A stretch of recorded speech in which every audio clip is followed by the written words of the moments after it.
Great day, great day. How are you today? Welcome, welcome, welcome to the room. We're gonna allow until 8:05 before we get started. But Mr. Weaver, since you are in the room, I wanted to go ahead and open the floor just in case you had any questions while we were here. How are you today? Good, good. Anything specific you want to talk about today?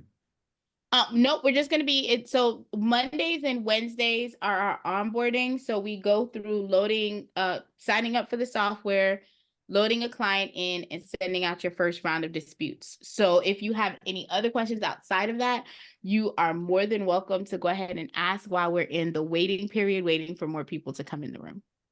Well, I actually loaded somebody in the client, and I'm using this. Like, I loaded somebody, I'm trying to delete the collections and all these other things from the career Mhm. report. We did the first round of attacks, Mhm. but um, I know like one time you said that it really isn't a time frame on credit repair. It could take up to a year. On average, how long do you think it should be a good like number to say? Like 6 months, a year? The verbiage that I use is that my clients normally stay with me on average 6 to 12 months. That is the average life cycle of my clients that are in my database. Unless they stay with me longer because we're doing like business funding or something different, the cycle or the time cycle that's normally a good number to use is 6 to 12 months because most states have a contract that you have to renew every 6 months or every 12 months. Okay, and what if you're just doing it for yourself? Like you're just cleaning your own credit, you're not doing it as a company, anything like that. You're probably just helping out some friends. Mhm. Um, you still say that 6 to 12 The months verbiage time is still the frame? same. The verbiage Okay. is still the same. Whether you're doing it for you or someone else, because when you're doing credit repair, there are things that you're supposed to do that's letter driven, and then there are things that you're supposed to do that's behavior driven. So it all depends on the things that you're doing outside of the letters that are being done, because I think a lot of people think you're going to write these magical letters and all of these debts are going to be taken away. And that's not the truth of it. The letters are to keep the businesses compliant. So if the businesses are not following the law and reporting your accounts correctly, then by those statutes, those items have to be removed or corrected. I'm sorry, there's a fly in here. Um, but the other things that you have to do is make sure that you're paying on time. You have to make sure your balances are down. You have to make sure that accounts are not closing. You have to make sure collections are not coming on the file, right? So it's a two-sided coin, not just a one-sided coin. So the verbiage doesn't change just because it's you working on your own profile versus working on someone else. The time is going to depend on the activity that the client is doing on top of the letters that you're sending. Does that make sense? Yes, I understand now. Yeah.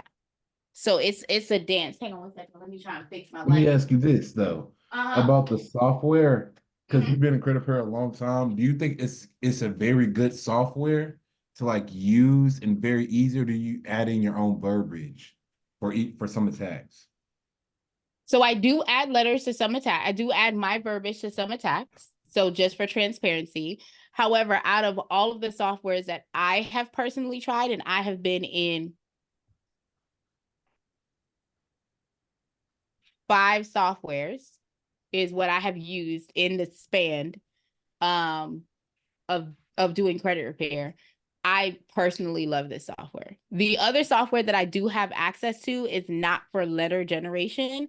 That software is solely for the ability because it already has my email sequence in it, has my text message sequence in it, all of that stuff. Okay. Because I was wondering from somebody that's been in the game a long time, and how do you see credit repair in the future? Do you think it's something that'll just never go away? Because not, let me kind of elaborate. Not as in a business, but something that like the law system, since they're in state, you think like credit repair will ever go away because the consumer law as a whole? So I want to make sure I understand the question. So your question is, do I think credit repair, as in the need for credit repair, will it ever go away? Is that your question? That and more of like, do you think it will get harder in the future? Because the consumer law should stay the same, is what I'm asking basically. Like bureaus get tighter on what they're doing, et cetera, et cetera. So because of the fact that I do personally believe, so let's look at the facts. The facts are 87% of all credit reports are incorrect, right? That's a fact. That's not something that we're making up. That's just fact. The next part is people don't know credit. People are not being taught financial literacy and what good credit looks, sounds, and feels like. So as long as we have people that are not educated on credit, and I had a situation where I was talking to one of my mentees, and he was like, he was having a conversation with the client, and he was like, "Hey, what's your relationship to money?" And the client was like, "I don't really see why you're asking me that question. Like, what's the need of that question?" And it's understanding that the thought process of how we think of money, if we don't have a clear understanding of how we feel we deserve money, how we look at money, if we understand the credit laws and how the FICO score is calculated, there's no way for credit repair to go away unless there's a clear way for us to bridge that gap. Right. So outside of the laws are not going to change unless they're doing away with the credit system altogether. Right. And like we go back to like shells and stuff like that and the barter system. Unless they're going to do that, credit is always going to be a factor. So I'm trying to make sure y'all get all of. Okay, sorry. So I don't think that credit repair is ever going to go away. Now, how we do credit repair may have to shift, especially with the TSR law going into place. Places like Georgia, if more laws get passed, then we may have to change how we're able to do credit repair. Some people may have to partner with attorneys, or it may have to be only a DIY service, right? That might have to be what goes through, but I don't foresee that credit repair would just 1000% go away. That's a great question, though. Yeah, because I'm trying to help a few other people with their credit, like just cleaning it, like stuff that's been on a long time. And something that's crazy to me is that you can have these bankruptcies, collections of thousands of dollars, like from credit cards, whatever the case may be, Mhm. and you can have a clear free report and never pay it back because a lot of these people, I'm like, well, they've been sent to collections. I'm like, so you haven't been sued? They haven't really tried to like do anything about it. They was like, no. I'm like, well, okay. Well, a lot of people are not aware that one of the biggest things is that some states, so like I live in the state of Texas, although the debt stays on your credit for 7 years, they're only collectible for 3. Right. So depending on the state that you're in, that collectability window may be shorter. So if it's past that collectability window, they're not even going to come after you for the money. You're absolutely correct that it can be removed. But let's take that conversation deeper. If they don't rectify the situation, depending on who that creditor is, that bridge is now burnt and they're never able to go back to that vendor. So even if they now mature and do better business, because they've left that account out. For instance, American Express is the biggest one that I know. American Express is really, really big on if you default with them, you're never getting another American Express card. And depending on where you go in life, you may need that American Express card, right? And that's even if you're doing a Delta partnership or a Southwest partnership or whoever American Express may be adjacent with that you may then need in the future because you jacked up the account on the ground level, they not messing with you no more. So credit repair is not just having the conversation of getting it removed. The conversation has to be bigger as to how are you going to manage your relationships? Because once you burn those bridges, are you okay with never being able to go back to that store anymore or never having that relationship again? Does that make sense? Yes, because I've heard about that also, or something, or thought about it. Yeah, so for me, credit repair is I shouldn't just say for me, but in my mindset, when I'm looking at credit repair, it's not just let me write these letters. Yes, these letters are impactful. My goal is to make sure that everything accurate is on my client's profile, right? That is my number one goal. But my number two goal is making sure that my client has healthy money relationships. My other goal is making sure that they know what are the credit bureaus looking out for and what are the creditors looking out for, because they're two different things that they're asking for that crosses to an extent. But if my client is educated on being able to know what those things are, they're able to show up differently. And that way, their relationship to money, how they look at money, is going to be able to pivot them forward, right? And allow them to make massive movement forward. But do I think credit repair is going to go away? Absolutely not. Do I think it will change? Absolutely. I do think that how we do it, it has evolved. And because, people have done fraud, like, let's keep it a buck. There's been people who have done things that are not, you know, ethical to do. It is going to make it a little bit harder for those of us who are getting in there from the ground level and looking to grind out. But yeah, I definitely think you should keep going, having the clear balance of what the credit bureau is giving and what you're needing is definitely going to be able to pivot you forward for yourself and for your peers. So as we go through the program, I will be doing a short like consultation of some things, some high level things that I go over with my clients so they know what their role is in their journey to credit wholeness and being a beast in these credit streets. Okay. Anyone else has any questions before I get started? I'm going to give another 4 minutes. Does anyone else have any questions? And Mr. Weaver, thank you for the chit chat, honey. I appreciate it. If you got any more questions, you can come on up. I do. My name is Chris Hey, Chris, Justine. how are you? Hello, everyone. So I'm new to the platform, Mhm. and I'm having trouble maneuvering around. And so I have clients that I just put in, but I need to go back and update some information, and I'm not sure how to do that. And I just feel like I'm stuck, and I'm not able to properly load Mm-hmm. um, my client's credit report. If they're Mm-hmm. using my score, they're sending me things from my score. I'm just having a problem just it being user friendly for me. Okay, So so maybe you on can touch on some of those things and kind of help me get a better understanding absolutely. what So I'm on not doing. today, I'm going to actually sign up an account and I'm going to load a client in. But what I'll do is I will, once we load the client in, before I do the first round of letters, I'll show you in the system where you can manipulate or make certain changes within the system if you have those questions. And then I'll also show you where you can see the differences between, because I will only be loading clients from Credit Dino, but I will show you where you can go and get the information specifically if they're with My Score IQ, Smart Credit, or Identity IQ. I'll show you where Mhm. you can get that information as well. So you'll be able I to get that on this call. I really appreciate that. Thank you. It is my pleasure. All right, LG, what questions do you have, my love? Hi there. Good to see you. Good to see you. Well, Yeah. sort of kind of for those of y'all that got your camera on, thank you. Hey, y'all. Hey, I give away free prizes. So I give away prizes for people who are most engaged. And if I can see y'all faces, because, we got to connect, got to see. But what questions do you have, LG?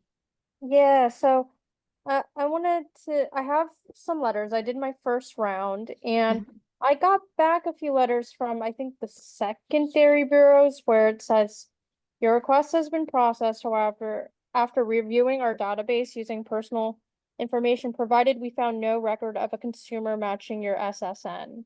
So Okay. what do I have to keep? Because in the You do not. So I and know the question you're going to ask is, do you have to keep sending letters? If they tell you that you do not have a profile, there's no reason for you to select them on the next round. You just take them out of okay. your sequence. Okay. That's all it is. I did send I did start my second one and I think I sent a second one, but that's fine. I guess in my third sequence I'll take them out. Yeah, just Um so if you can keep a little notepad, or if you don't have the pro, just write down the companies that told you that you don't have a consumer report with them, and you just don't click that option when you're sending out the next round of letters. That's it. okay. And then I have some people where it's more so they just said like we investigated it and these are the results. and then I think it kind of just lists everything, and it doesn't really give me a clear answer as to, what their thoughts are on it. Like from Innovis, I guess it just says like, per your request, we investigated the items.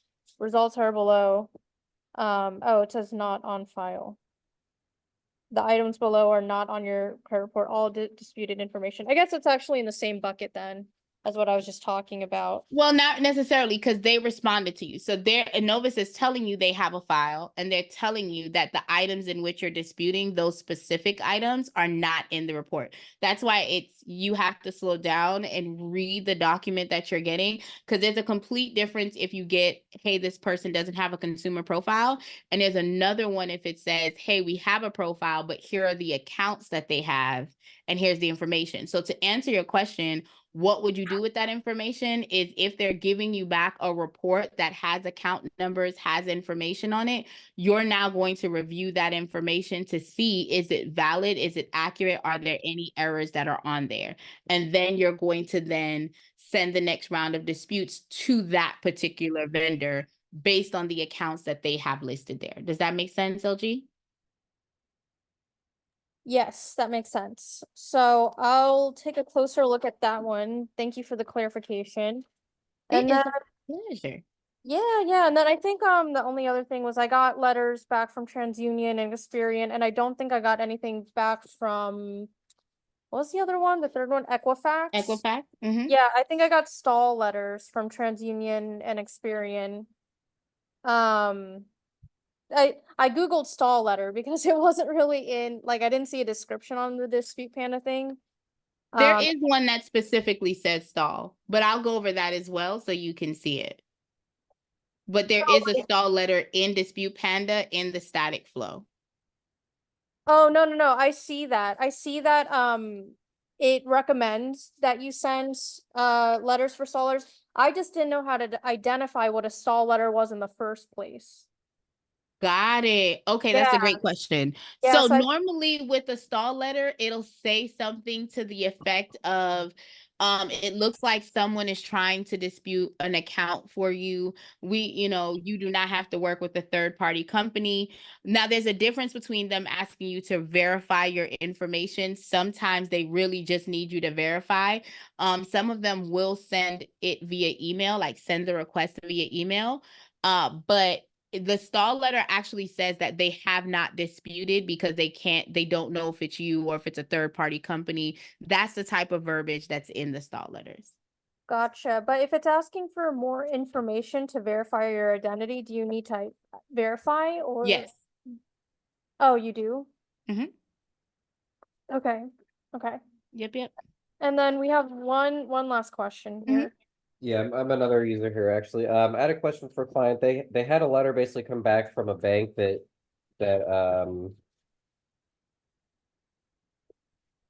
let's see, to sum up, it just basically says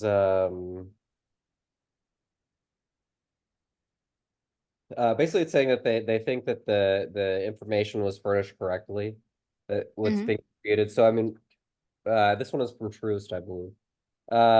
So I mean, at that point, what can you do beyond there? Do you just keep sending letters, or what do you have You to kind send of the next round, and you can also send a validation letter for them to provide you information as to what they believe is correct. Okay, great. And there's a validation letter that's located in the static letters. And this is a validation letter. It would go directly to Truist or to like one of the It credit will go bureaus? directly to Truist. Okay, great. Great question. I had another question. Kind of One what he second, my love. said. 1 second before you get started. LG, did you have any other questions, or were those it? I appreciate you checking in. I think that's it for now. And you are going to be here on Wednesday, so Yep. And we're gonna go over the file today. So okay. so I'll be able to show you guys some stuff while we're going through. So just to make sure I do a quick recap, how to edit in the client's profile was Chris's. Stall letters, want to show that. What else did we cover? I think that's it. If y'all remember anything, drop it in the chat. Okay, Mr. Weaver, what's your question? I just wanted to make sure I wrote it down because I have a 43-year-old brain, y'all. It's vintage. All right. It's vintage. So basically what he was saying earlier, when they verified information. So let's say, for example, you have collections or bad credit cards on your name, and it's actual like verified information. It's like actually true. Is it still able to have that removed, or is that like kind of something that's unethical to do? It depends on the situation. Again, it goes back to, so the issue is not, is the debt mine? Because let's be clear, I have removed debt that belonged to a client off of their credit report. The reason that I got it removed was because the laws that govern the debt collectors or the companies, they did not follow that law. Therefore, that debt had to be removed. It doesn't mean that they didn't owe it. That it means that they didn't still need to pay it. What that means is they were not following the rules that says that you can report this on my credit profile, right? So And there's you two use that to different your advantage. conversations that we're having. So if it comes back verified, the conversation that we now need to have is, what did you verify? Can you provide me pay? Because if the issue is late payment, right? Let's say this issue is a late payment.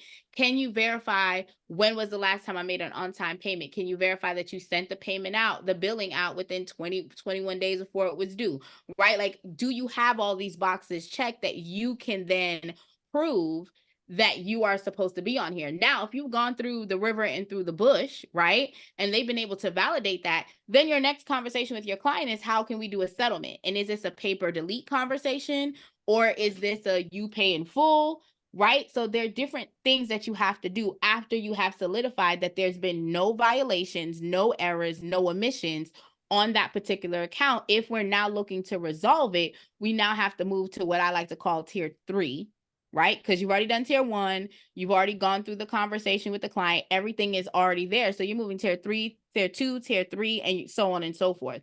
So when you're saying, what do I do next? If the debt's theirs, they had it contractually, everything is being reported correctly, and the debt belongs to them, what's the next plan? You're going to have to figure out how we're going to have these conversations of settlements or pay per delete conversations, if that's applicable to your client. Because if your client's trying to get a home and trying to get a car and that debt is valid, it's being reported accurately, you have to have another plan of attack. Does that make sense? Yes, I understand that. I understand it very much. Awesome. Any other questions? That really actually answered it perfectly. So after you to go through all the hoops and hurdles, then you need to look for tier 3. Okay. Yeah, then you got to figure out because the issue is credit repair. We can only refute what is not being reported accurately on file, right? Oh, thank you, Chris. Upload. Yep. So we're going to talk about uploads. If it's being reported accurately, if there's no errors, if there's nothing incorrect with the reporting, then, and we want to resolve this issue, right? Then we have to move into the next phase.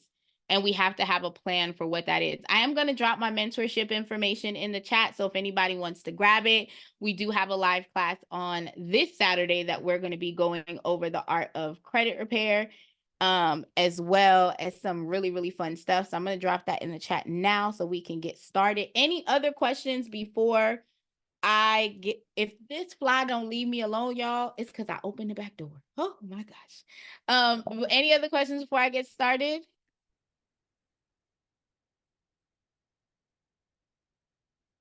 Oh, I'm annoyed. All right. So I want to say welcome to the room, Chris. I saw that there are two Chris's in here. So Chris and Chris. I saw that Chris Pope said today is his first time here. So welcome. Okay, welcome to the room. I am your host, Raquel May David, and my co-host is David Sanchez, and we were meant to be.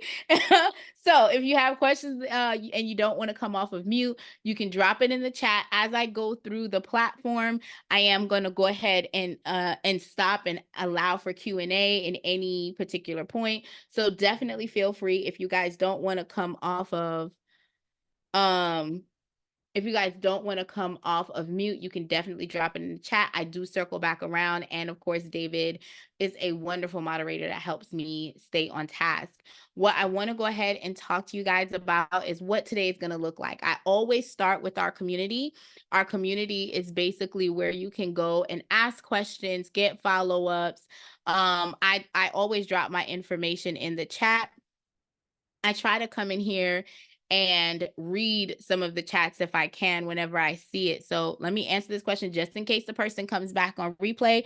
Hello, family. I'm currently trying to build my clientele. I wanted to know if anyone can share the email campaign that you send when you get a potential client who didn't sign up after consultation. How many emails do you send? How often do you send it? And what do you send? So this is a great conversation. I don't necessarily release my email unless, you know, the person's in my mentorship, but to answer the question that I would have is, or the question that was placed is, I definitely follow up, and I normally do education emails, and my education email goes out on day 7, day 14, day 21. Normally in each one of those emails, it's going to have a link for them to book another call or to sign up. Like, hey, if you're ready to sign up now, go ahead and do so. Normally the very last email that goes out has like a discount that if you want to sign up, instead of enrollment being $199, it'll go down to $99 for enrollment, but still, you know, you pay your regular standard monthly. I personally feel like you should touch your clients every 7 to 14 days is a sweet spot. So just for the record, I will come back in and answer this in writing, but I just wanted to have it on the recording as well. If you guys do put a question in here and I'm live, I do try to come in here and see what's up. If it hasn't been answered by someone else, I answer it. So I will go ahead and plug that in. If you guys are in the community, or if you're not in the community, we are going to drop it in the chat so you can see it, but you are able to watch the previous videos. So if you have any questions or concerns and you missed a class, you can come right back into this room and you'll be able to see the class information, what we went over, questions that were asked and answered, because I do believe it's really good to learn in like a group setting. Okay. Why you guys are here. So I am going to be going over the world's most advanced and effective AI-powered credit repair software. I'm going to cover pricing. I'm going to cover the training and the contact tab during this platform. Once I get in, I'm going to show you a bunch of things that go into the pro, and then I'm going to register for an account, load my first client, and send out my first round of attack. And we're going to talk about the system in its entirety. So if you guys have questions, concerns, or comments, you are in the right place to navigate the softwares most effectively and efficiently. So with that being said, you know, I also like to give little gems as we go through. So I will give gems about how to get passive income. I will give you gems on how to have client discussions. So if you guys have any questions, concerns there, hang tight. This is going to be a really nice ride. My goal is to not keep you longer than an hour because I am a respecter of your wonderful time that you're giving to us. So I'm going to start off with pricing. So here's why I talk about money, because that's what we're trying to make ultimately, especially if we are doing it for family and friends. We want them to be able to get capital. We want them to get funding. I personally started a family group where we are creating a mastermind within the family. So everyone that has a business, my goal is to make sure that within the next 6 months, everyone has at least 100,000 K. We cannot do that if their credit is not where it needs to be, right? So with Dispute Panda, it is a pay-as-you-go software. So you can choose the free platform where all you are paying is $17 per round, unless you are using credit Dino for your credit monitoring. Then your attacks are completely free. But if you sign up for the free platform and you're using other credit monitorings like My Score IQ, Identity IQ, Smart Credit, those you will have to pay the $17 per month, but there is no monthly maintenance fee for the platform, which means you can log in and you can have as many clients as you would like to dip and do and get into it when it comes to the free platform. The pro platform is $1 for 14 days. Thereafter, you are billed $197. it does give you the accessibility to a lot of upgrades, and some of them I'm going to show you on the inside. But two of the major ones is you have a safe client portal access, which means now it's going to have your logo, your website, your information, and you also can add your affiliate links in there. It also gives you the ability to integrate softwares to speak to each other. If you pay for the pro for the year, you get 2 months for free. Okay. And we all like what? Free. So that is something that I wanted to go over with you guys. Now I'm going to move over to training. So if you guys are new within the platform, before we scroll down at the very, very top of the training platform, it has the Dispute Panda attack guide. I need y'all to click this button. Okay.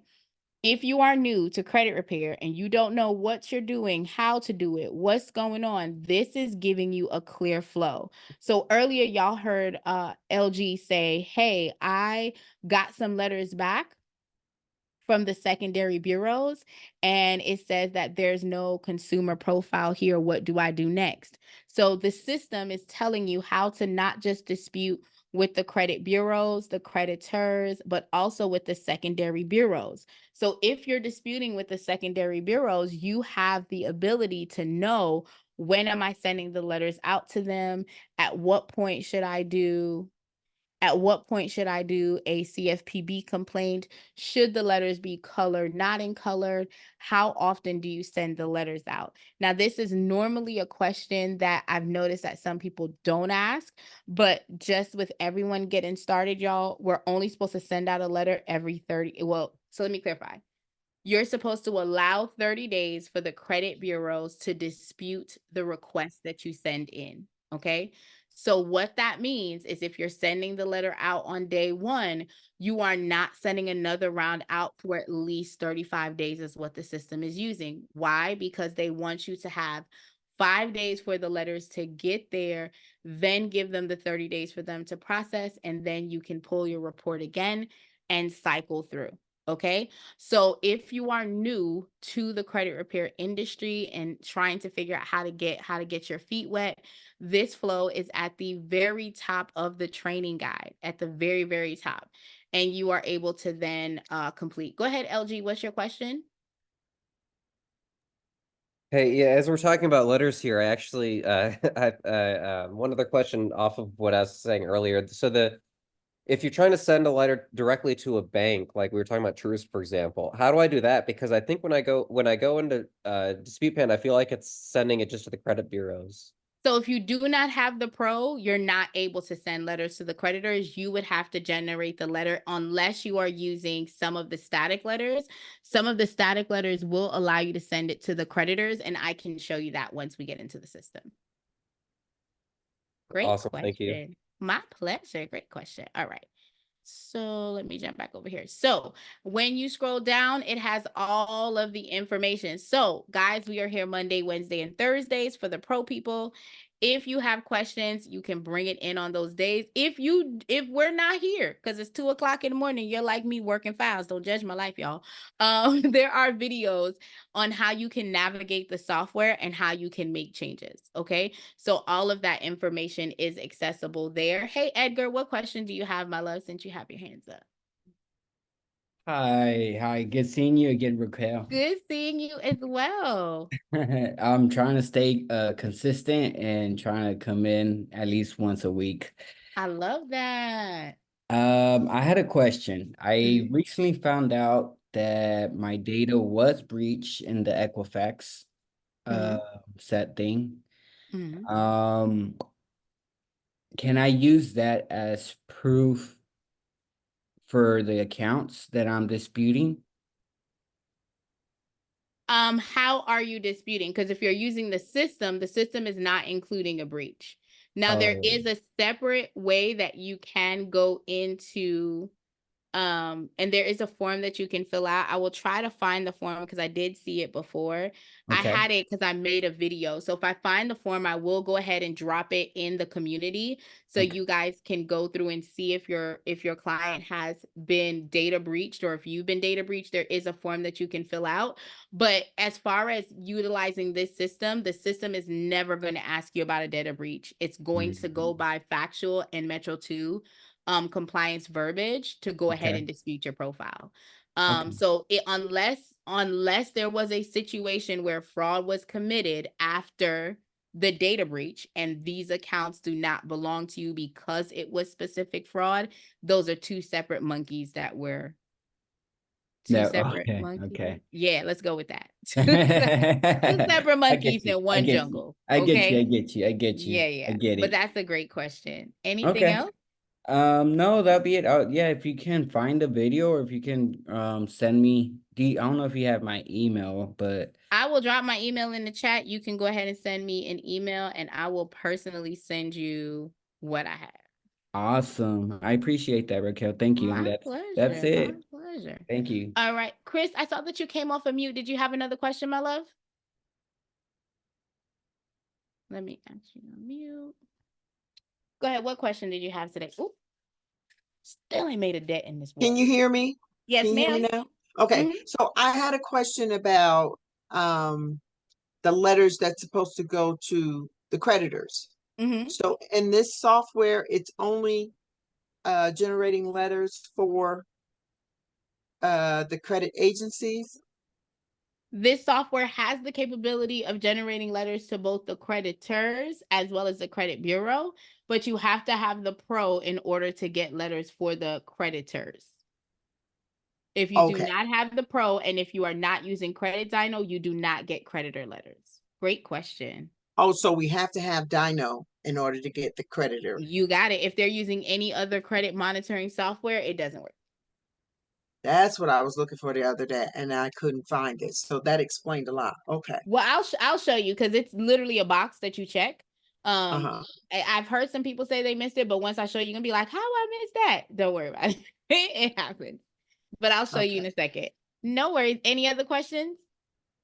Yeah, I was just thinking that it was if we don't use Dino, is it still a way that we can generate letters for the creditors? There are some letters that you can generate for the creditors, but you will not get dispute letters automatically generated unless your client is using Credit Dino and you have the pro.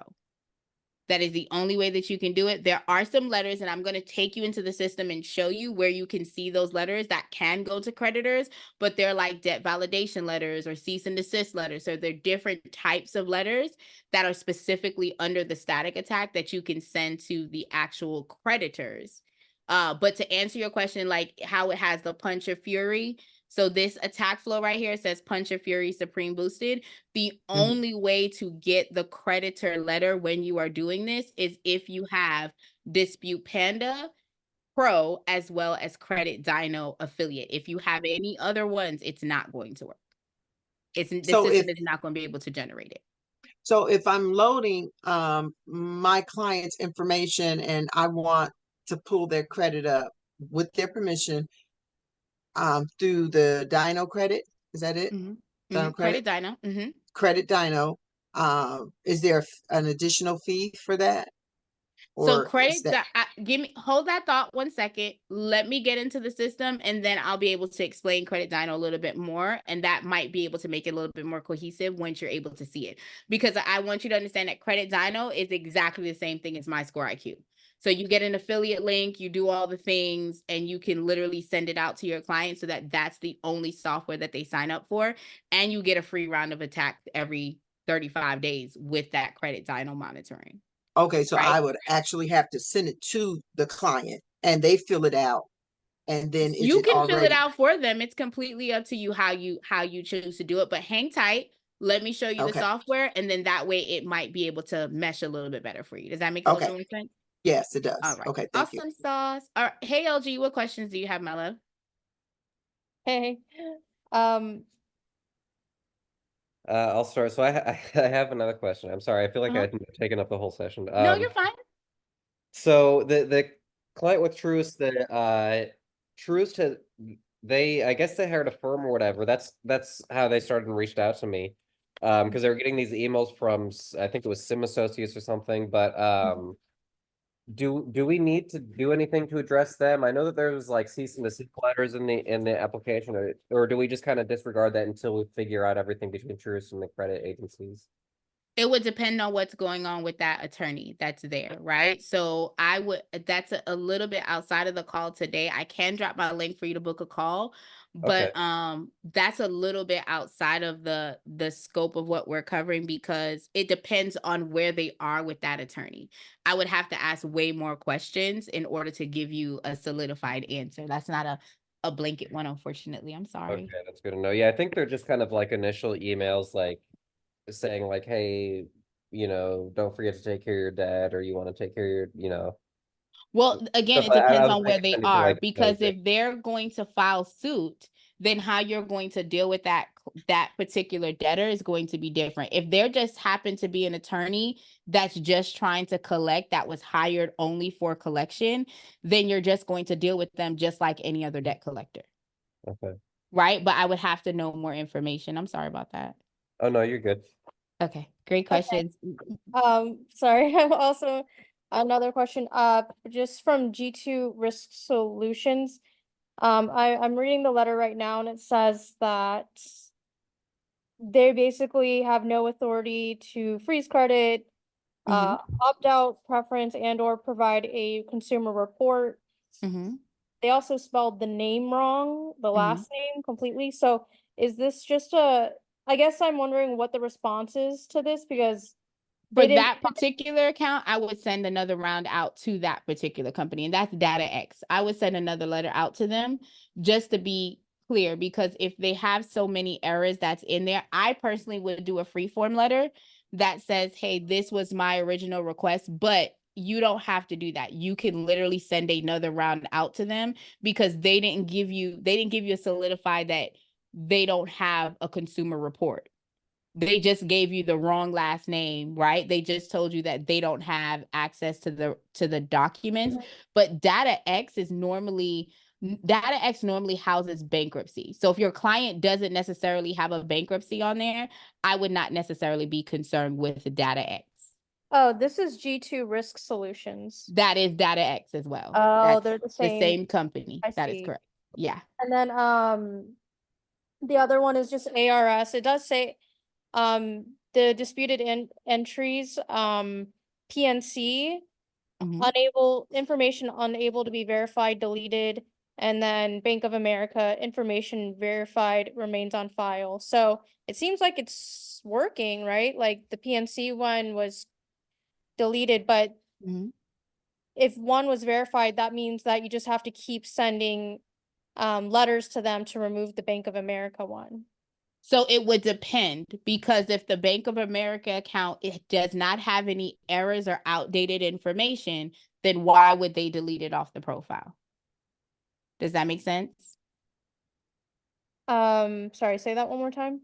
Okay, so if the Bank of America profile is being reported accurately, it has no errors or nothing outdated, what grounds are you asking for the Bank of America account to be removed? That's what I was explaining earlier. So I'm not quite sure how long you've been here.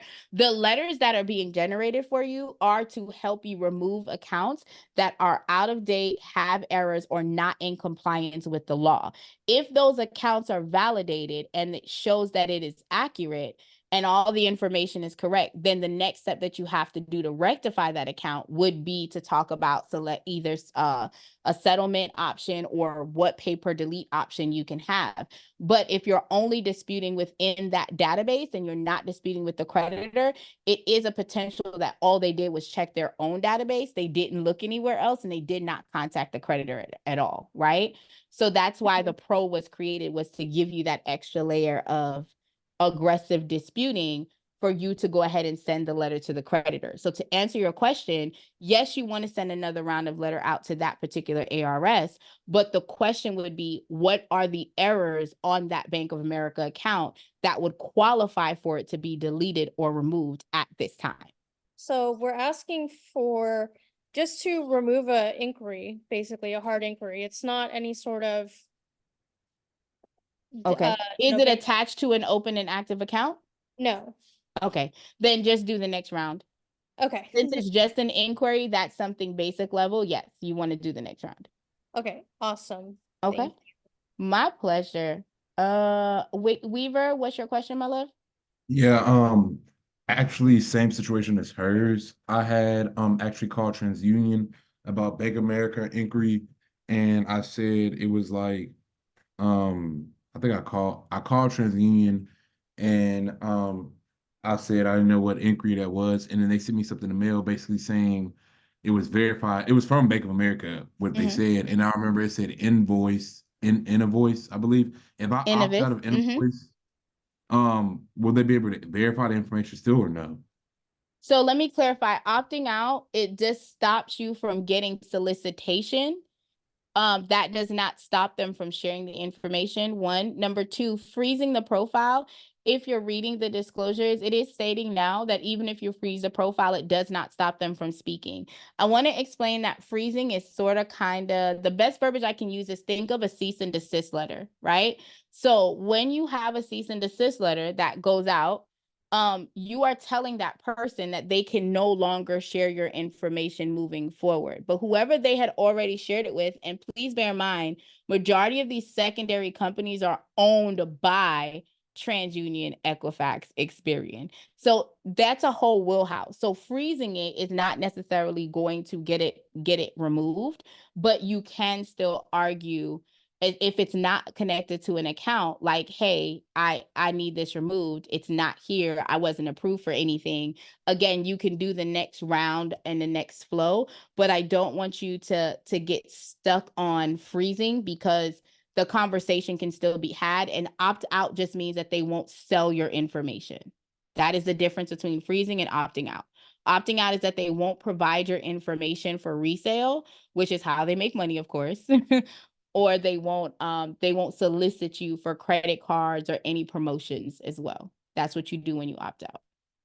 Great question. Anything else? Nope. All right. All right.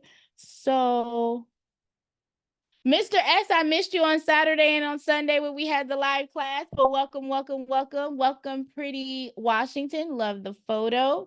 Shane, is it Shan? I think it's Shan. Let's go with Shan. If I'm saying it wrong, please go ahead and correct me because I will definitely correct it.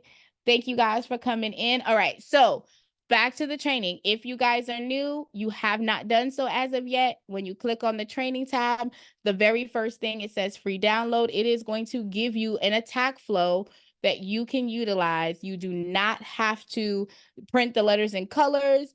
It does tell you how frequently you're sending out each round of attack. It is giving you the letters and it's telling you when do you send to the secondary bureaus, when do you dispute with the CFPB, right? If you want to choose handwritten letters or not, you definitely can. Lovely to meet you too, Shan. I want to also go ahead and jump back over here to our contact tab. Anyone that came in a little bit later, you can catch our replay on YouTube. You can also catch us in the community. If you click on Dispute Panda, go to past events, it will have our replay up here by tomorrow, or I think it's like normally a 1-day turnaround, but you can watch all of the previous shenanigans that I had going on. Okay, just come on in because I'm on a shenan again. Now the contact tab is where you can go ahead and have conversations with customer service. I love to give this information to all of my team because when you guys are building out your platform and trying to find out what works, what doesn't, one of the biggest things that I've noticed is that we normally have a hard time when it comes to trying to communicate and leverage the platform. Like just telling them, hey, this is what I'm seeing versus what someone else is seeing. So I'm going to drop in the chat this program called Loom. Loom.com is a program that I record my videos. So like if you're having an issue with a client, let's say there's something going on with a client, you can actually come here and record the video of what's going on your end, send it to customer service and let them see what's going on. But it gives you like a actual embed code, and when you put the code in and someone clicks on it, you know that your video has been watched. So you can definitely time it and see what that turnaround time is for when you get the information back once they've reviewed your profile. But I like Loom. It records up to 5 minutes. It records your screen. And that way you can go ahead and be like, hey, I'm clicking this button and it's not working, or I'm in this tool and it's not showing. So that way the back office can actually see what you're seeing and be able to navigate you through the process correctly. So if you're having an issue with a client, documents, rounds, subscriptions, anything like that, you can do it here. The general tab is for questions like beta testing, partnership, press, or any other questions you have. Customer service is here 24 hours a day. Raquel is here Monday, Wednesdays, and Thursdays. Okay. But customer service is here 24 hours a day, 7 days a week. I like to do just an extra layer when it comes to having the conversations. Give me 1 second, guys. Sorry. Having the conversations with the Loom, because I know exactly when it was read, and I normally get a response back in less than 24 hours. So wanted to give you guys that tea. Any questions before I sign up for my free account today? Any questions? Y'all have been really active. I love it. I love it. All right. So I'm going to sign up for my free account. So here's what I'm going to tell you. When we're signing up for accounts, one of the things that I like to explain is that if you're going to utilize a system, which I definitely recommend, hey, if you're going to utilize a system, you want to go ahead and come in and see what it looks like. What do the letters look like for your client? What are the letters saying? How quickly do you get a response back? Miss LG, she said one of the things that she stated was, I don't really know what a start letter is, right? Like you'll be able to navigate the waters and see how it's working for yourself. So you're able to have a really robust conversations with your clients. I'm going to select this account. Now, once I sign up, I'm going to have to use a different email address as the user of the profile. So you cannot have the same email address for the owner as well as the user. Okay, so if I'm using rockyroad@gmail.com for this, I have to use a different email address once I get in as the actual client. All right, hope that makes sense. If it's not clear, please let me know. Panda free versus pro yearly. If I sign up for Credit Dino, what does that give me? That's a great question. Hang tight. I'm going to answer that question in a moment. Okay, Chris? Give me 1 second. Thank you. My pleasure. Now, if you don't have a company name, do not fret. Okay, it is all right. The system will default to just your name. However, if you have a company name, you can plug that in and actually use your company email. It is my pleasure. Sorry you have to leave, but thank you for planning to show how to set up the letters for Truist. But yeah, you can definitely watch the replay and we'll see you on Wednesday. Have a great night, my loves.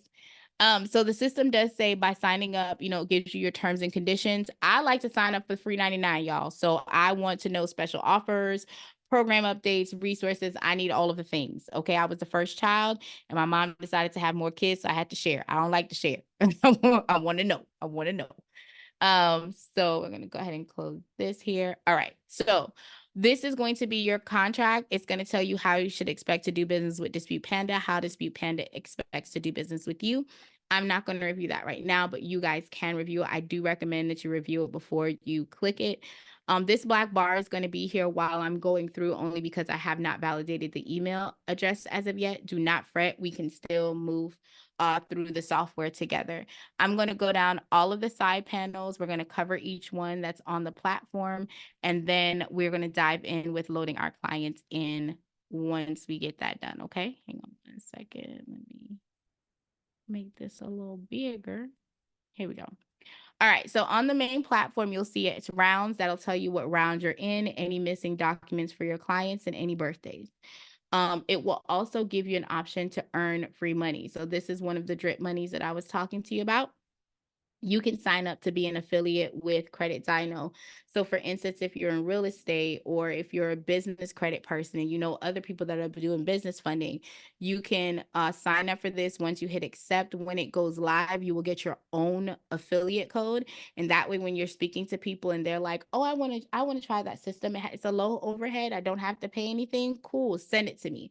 And every time they load, you actually get your commissions in the system. So I definitely tell everyone this is a no-brainer. Go ahead and click on it. Whenever the program goes live, you get your affiliate link and you're able to make quiet money. Okay. I call it drip money. You don't have to worry about it. You don't have to work hard for it. You can click on upgrade here to Dispute Panda Pro. The question that Chris had earlier is what's the difference between the free, the pro, and the yearly? So the yearly gives you 2 months for free. So let me go back really quickly. The pricing point, the yearly gives you 2 months for free if you pay for the full year at the $19.70. The pro gives you the same feature as the yearly, which if we click here, you get the client portal, you get shareable forms, you get Zapier integration, and I'm going to show you how a couple of those things work so you can actually see it in real time. Also, when you have the pro and you're using Credit Dino as an affiliate, you are able to go ahead and get a free round of disputes every single month. So if you're using this as one wheelhouse, meaning you're writing your letters, you're talking to your clients, you're storing the documents, you can also have it speak if you have an email sequence with like Benchmark or Honeybook or whatever, you can have the system speak to each other. So as soon as a client gets loaded in here with that Zapier connection, you're able to go ahead and get them loaded in that system as long as you tell the system how to do it. With the Credit Dino, you can click this link, you put your username and password in here, and you're able to go ahead and make up to $22 per client that signs up. The basic payout per client is $8 for the standard package, which is $29.99. So if your client was signing up under your affiliate link, they will automatically be charged the $29.99 this month. But if they do it, I think sometimes, oh, this one's my link. So if you do it just regular and you do not have an affiliate marketing, they only get charged $1 for 7 days and then they're billed the $39.99. I think they just upped it. So for you guys that are seasoned, that are in the room, that's been there, the credit monitoring was $29.99 and now it has gone up to $39.99. So your payout's going to be a little bit more, just heads up. So let me go back here. All right. And then you can search for your clients in 2 different ways. So the first way is you can click up here and you have to put 3 characters in to find your client. Of course, I don't have any, so nothing's going to pull up, but you can find it there, or you can click on the client tab. You can see active, inactive. You can import, which is CSV files. If you're having a hard time with importing, you can actually send the CSV file to the back office and they will import the client for you. And then you can also add new clients here. Now, if you are on the pro, as soon as you load the client into the system, you can click this box right here. It will send your client an invite, and that way they will be able to upload their own identification, their own supporting documents, and they can also sign up for credit monitoring through that site. And all you'd have to do is come in and generate the letters. Okay. Chris, I see you have a question. What question do you have, my love? All right. I really like this program. This is really cool. So on the monthly with the Credit Dino, the Credit Dino only gives you a 1 round of attacks, right? So if I have five clients, I only get 1 round of attacks using Credit Dino, or how does that work? You get 1 round of attack every 35 days with Credit Dino. So if you have 5 clients, you're only disputing once a month because you have to allow 30 days for the dispute to process. So if you have 5 clients and all 5 of them are with Credit Dino, then you're disputing for free. So it's per client. Per client. Okay, got it. And then the monthly is still with Panda, it's still going to be that $197 every month. Per month. Correct. Credit Dino doesn't go off anything on that one. No, Credit Dino is, so think about Credit Dino just like Smart Credit, Privacy Guard, Identity IQ. It's just a credit monitoring software. The difference between the Credit Dino and the others is, number one, in the system, you won't have to log into that credit monitoring. You literally can come here and do a 1-click import every 35 days. So you don't have to Nice. go anywhere, grab it, download it. You don't have to do any of that. You literally come in Okay. and I'll show you, click a button, and that's it. Every 35 days, you get a free round of attack for that client. So every single month you would be disputing for free. Now, if that client is also using your Credit Dino affiliate link because you have it in your calendar link or whatever you're utilizing, right? Before they even come and talk to you, you're making $8 and now you're saving 17. So that means you're up by 25 Yep. just Got by it. using that one particular client. Yeah. And So and and one more thing. And Mhm. the free plan doesn't allow you to import automatically, and what else? that is incorrect. The free Oh, plan, if you're using Credit Dino, it doesn't matter if you're on the free or the pay version, you uh-huh. are able to import automatically. The Okay. only difference is that if you are using credit, so let's separate it. If Okay. you're using the free version, no matter what platform you're using outside of Credit Dino, it's $17 for a round of attack. If you're using the paid version, anything outside of Credit Dino, it's $17 per attack. The Right. difference between the free and the pro is if you are using Credit Dino, Mm-hmm. you are still getting the $17 credit every single month because that credit monitoring was built for Dispute Panda. So Got it. free or paid, it's still free round of attack.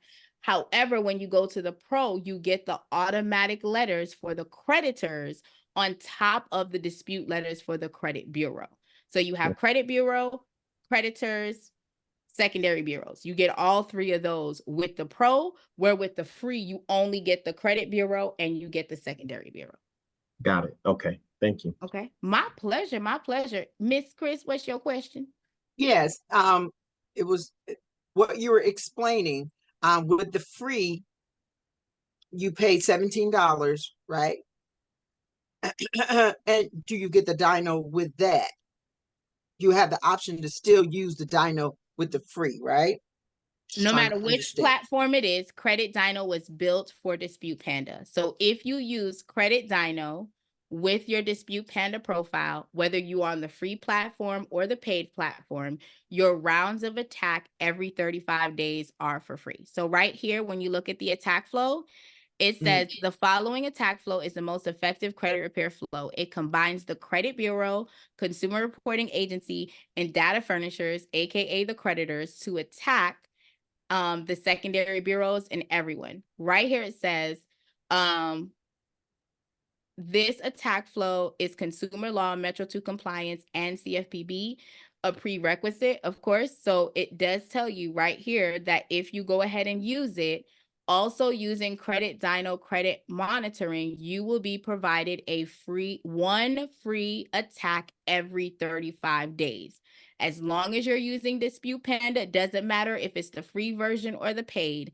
If you have Credit Dino, your attacks are free every 35 days, period.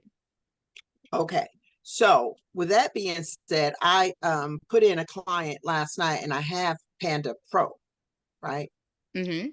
And it only did the credit reporting agencies. Does your client have Dispute Credit Dino as their credit monitoring software? No, Yes, no, right. they have So then my again, it does not apply.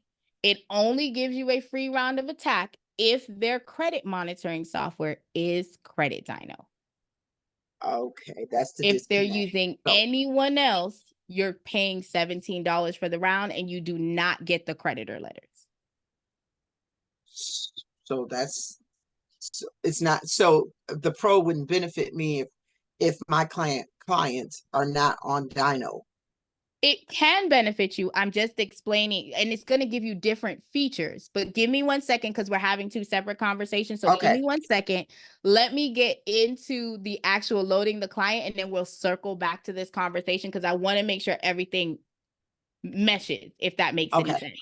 And Okay, I no want to problem. show you what you get with Pro versus what you don't get. And it depends on where you are. If you don't need your client to have that client customer relationship, like have a secured email, then no, you may not need the Pro, right? You may be able to stay on the free platform, but there are additional perks that come with the Pro that we're going to cover in a second. So hang tight, and then we're going to circle back to that question again, I promise.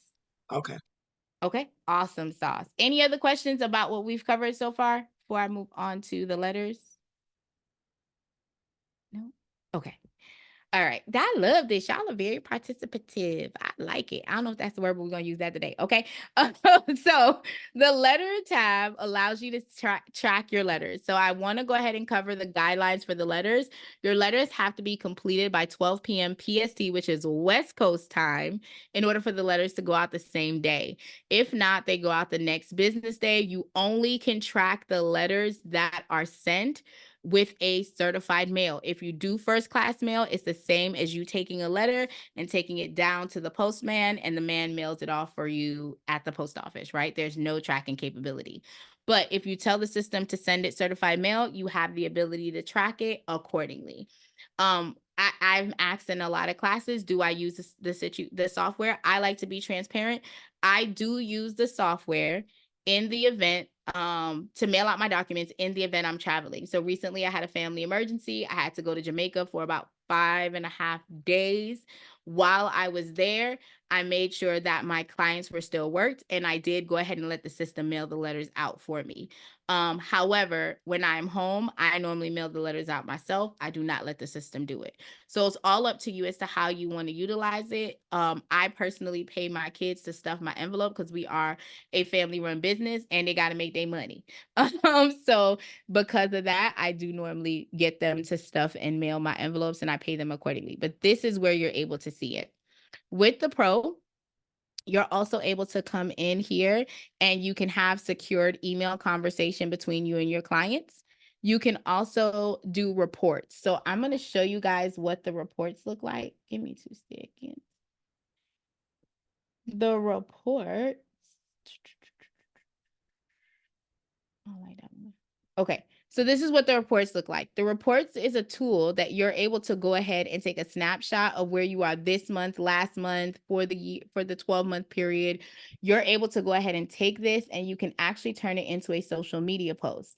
So you're able to take this information and put like a caption, hey, I got rid of $603,000 worth of debt for my clients off of their report, right? So you're able to have a very cohesive conversation. And you can stir, like for me, I'm gonna tell y'all right now, I'm a person, I will drop the mentorship information in here for you, my love. Next class is on Saturday.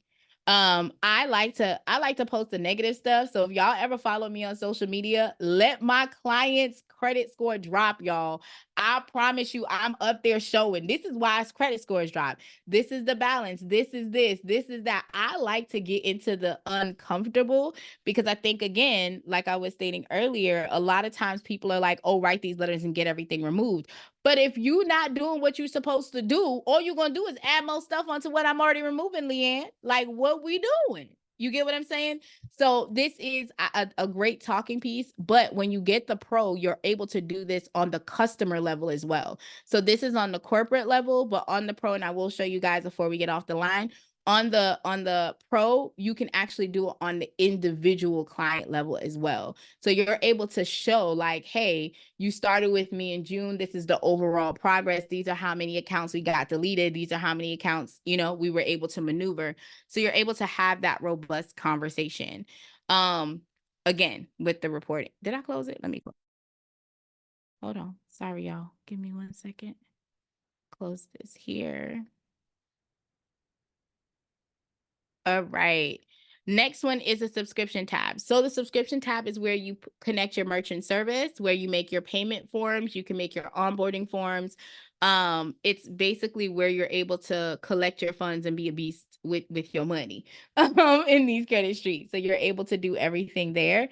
And if you can create sign-up forms. So a lot of times when I go to like speaking engagements, I'll create a sign-up form specifically for that particular event. I go to Canva, just get a QR code real quick, plug that link into that QR code, and then I just print it out. I'm gonna show y'all, hold on.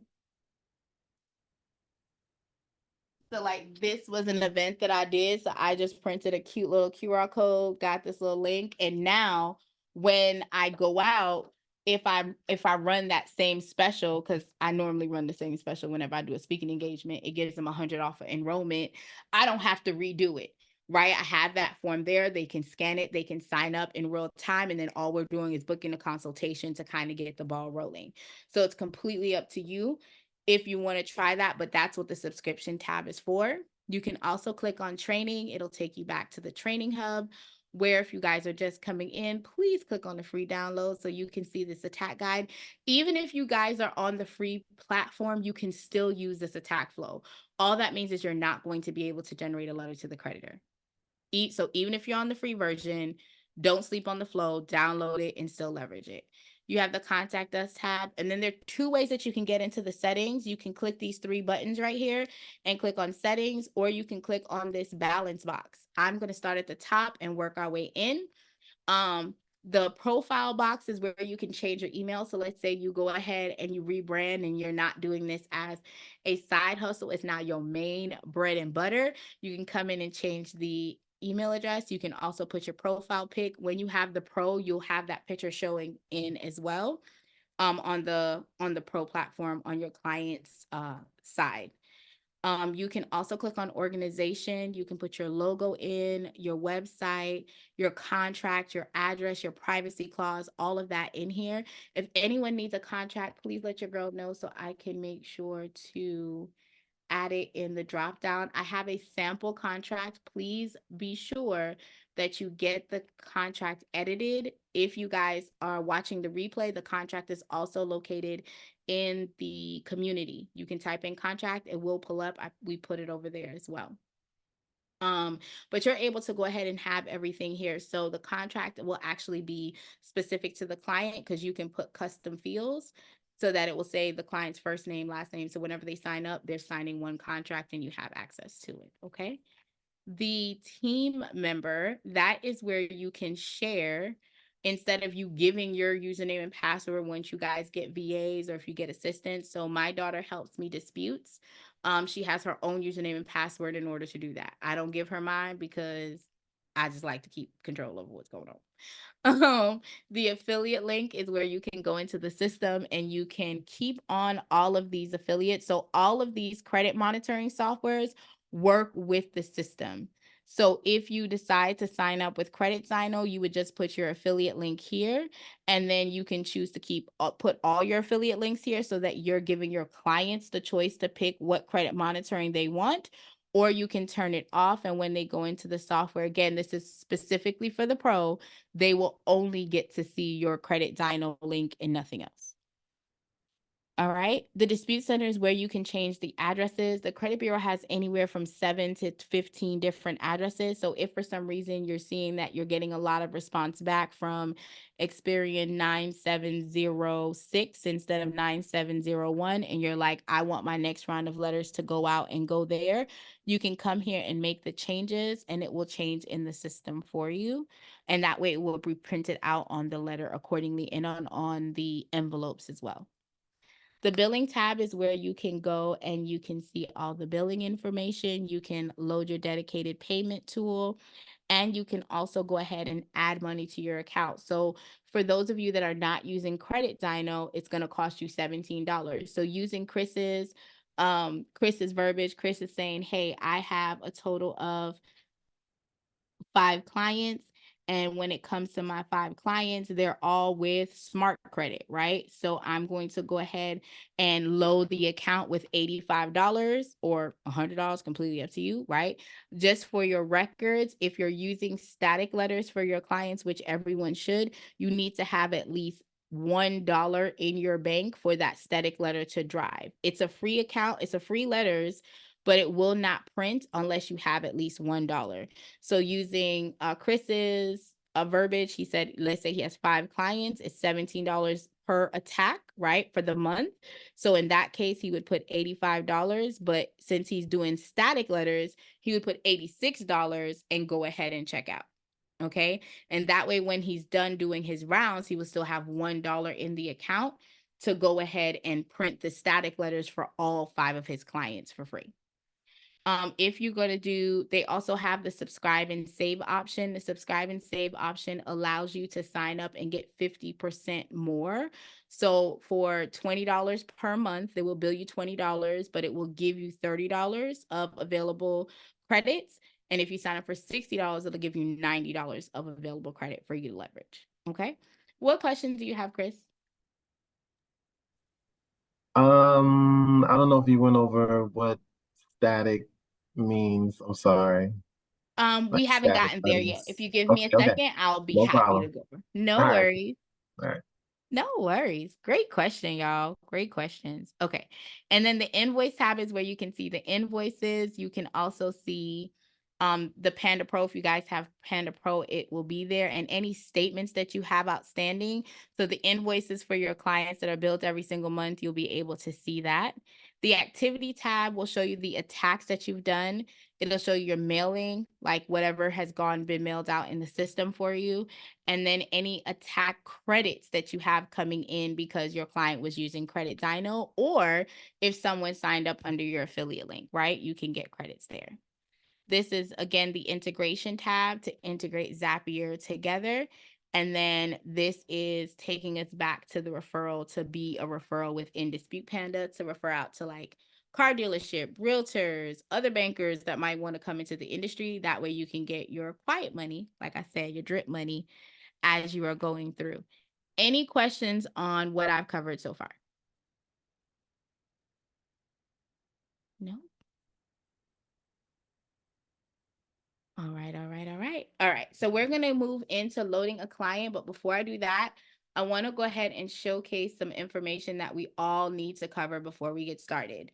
When you are doing credit repair, one of the things that you're trying to do is get a file together. So all the time people are looking at the scores, I want to be the first person to tell you, if no one else has told you, I've had a client who has had a 735 was their mid number.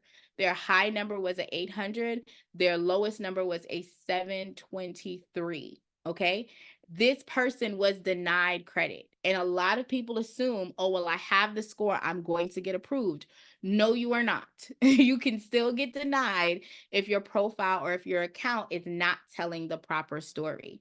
I want you to think about your credit report as a novel of your behavior, right? That number that is generated at the top between 300 and 850, now we know it goes up to 900, but that number that's generated is telling us a snapshot within the last 24 months of what your character trait is or is not. So even if your numbers are amazing, and I'm just going to be honest, I got someone approved with a house that had a 580 credit score. She still got her house. It was still a $150,000 home. That was enough home for who, for where she was in her community. And someone who had a 723, we got a denial because their credit report is not telling the proper story.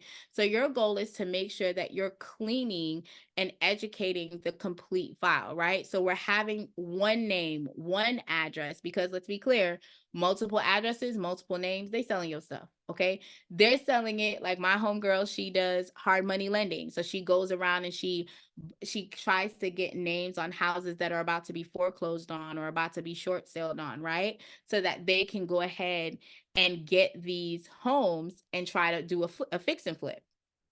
So your information, having all of those addresses on file, is allowing that account to be sold.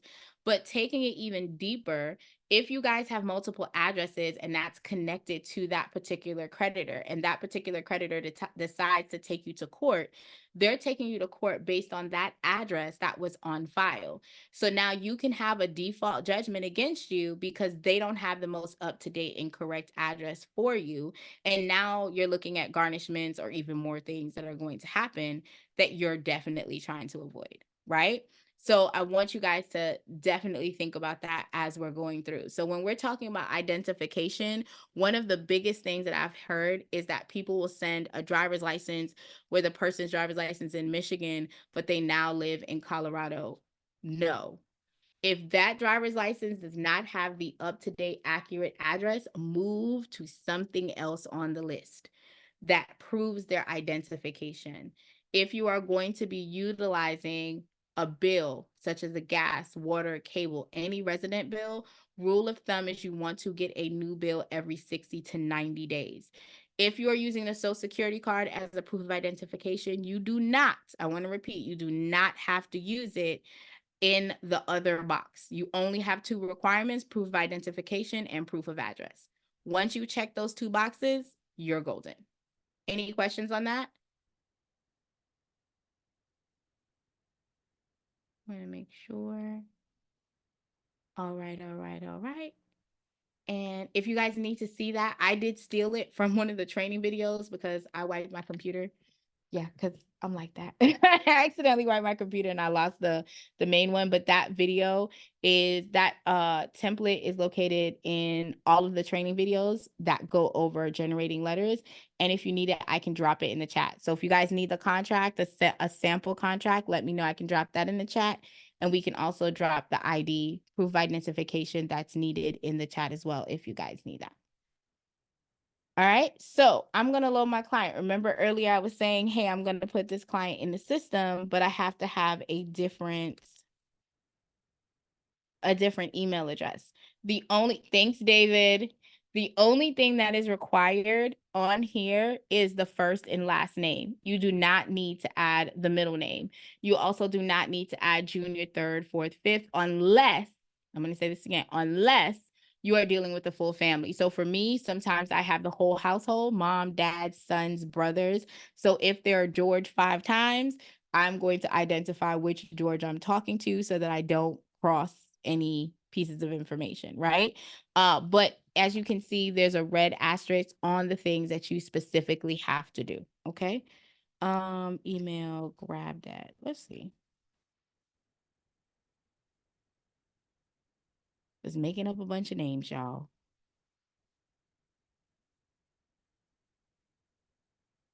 Now, once you get to the address, I want you guys to make sure that all the information is on the appropriate line because this information is going to be generated in the actual letter. And remember, we're going to be sending out on the letters your personal information that says this is my address. So if the person has a unit, a suite, anything like that, you're wanting to put it here, but then you're wanting to go ahead and make sure the city, state, and zip code are accurate to go out. Okay, and then you can put the date of birth. As you can see, I use mine. Again, if you guys are pro, you can click this link. It'll automatically send everything to the client, and that way they can do what we're about to do as a next step. Okay, so we are now, 1 second, we are now going to grab, can this be used for business credit? So this software is not designed for business credit. It's designed for personal information. So unless there's a business account that happens to be on their personal profile, it does not allow the translation of the information. But great question. Bill. Okay, so now when I'm loading the client's information, this is something that you guys might get. The goal is to get everything on 1 to 2 pages. That is the goal because we trying to lower our overhead, okay? So they don't need to know all this information, okay? They don't need to know that the client has a past due. That's too much. That's not a business, in the words of Tabitha Brown. You're going to crop out everything that they do not need to know. So they need to know my client's address. They need to know that this is a valid bill in the time window that we're using, and we're going to crop and save. If this is a residential bill, then we would come in every 60 days and get an updated bill. Take this out, go ahead and drop it in again, or look for it if you guys like to do the file, crop, and save, okay? We do not waste over here at all right? When it comes to the driver's license, we're going to grab the driver's license. Sometimes they'll send it like with a whole zoom out and you have to figure it out how to get in. You can just grab these little points, pull it in, and make sure that you're only taking the ID and nothing around it. And again, in this particular case, I do have a social security number, so a social security card. So I am going to plug the social security card in the system and we're going to lock it in. Now, Miss Chris, if you are using any other credit monitoring software outside of Credit Dyno, you would have to physically log in. You can come off of mute for me, babes, because I want to make sure that I answer all your questions. So when we're talking about smart credit, if your client is using Smart Credit, I want to take y'all back to the training video real quick. There is a specific video for Smart Credit. The reason being is Smart Credit has changed the way that they integrate. So you have to grab the HTML code and switch over and then basically copy it from the source code and then drop it in here. When you're using MyScore IQ or Identity IQ, you're just going to download the file and you would click on Update File and drop the file here. Does that make sense? Okay, I want to understand that again. So if I have So who my do you score, use? Who are you using? Is it MyScore IQ or Identity IQ? my score IQ. Okay. So you would go to MyScore IQ, log into the MyScore IQ. There's an option to download or print the report. Mm-hmm. And then you're going to come here and click on Upload File and you're going to drop the report in here. That's what it says, that it needs to be in a, I'm using the wrong format. That's what's throwing me off. Well, when It's you in the go wrong, to when I when try you to upload it. so when you're downloading it, are you downloading as an HTML file? So when I download it, it just goes, it downloads into like on my hard drive, right? So I Right. don't Does know. it say HTML on the hard drive? I don't know. So you'd have to go to your actual, so like how I have, hold on one second. I'm gonna try and pull this over. So you see how I have this? Like it would literally say like how this says PDF and this says JPEG. So this is a picture, this is a PDF. It will literally say HTML. If you're having an No, issue, go ahead. it's saying PDF. Okay, so that means you're downloading it. The way that it's being downloaded isn't going to work. So if you watch this particular video right here that says import Identity IQ or MyScore IQ, it's going to show you exactly how you're going to pull the video off, how you're going to pull the document off. Hold on, let me see. So this is Identity IQ. Hold on. It should still be the same. Isn't there an option that says download this report? I'm just watching you. I'm not in it right now. Oh, okay. So it should, you see how, right, hold on, let me pause it right here. Right here, when you click on download the report, it should give you an option for HTML.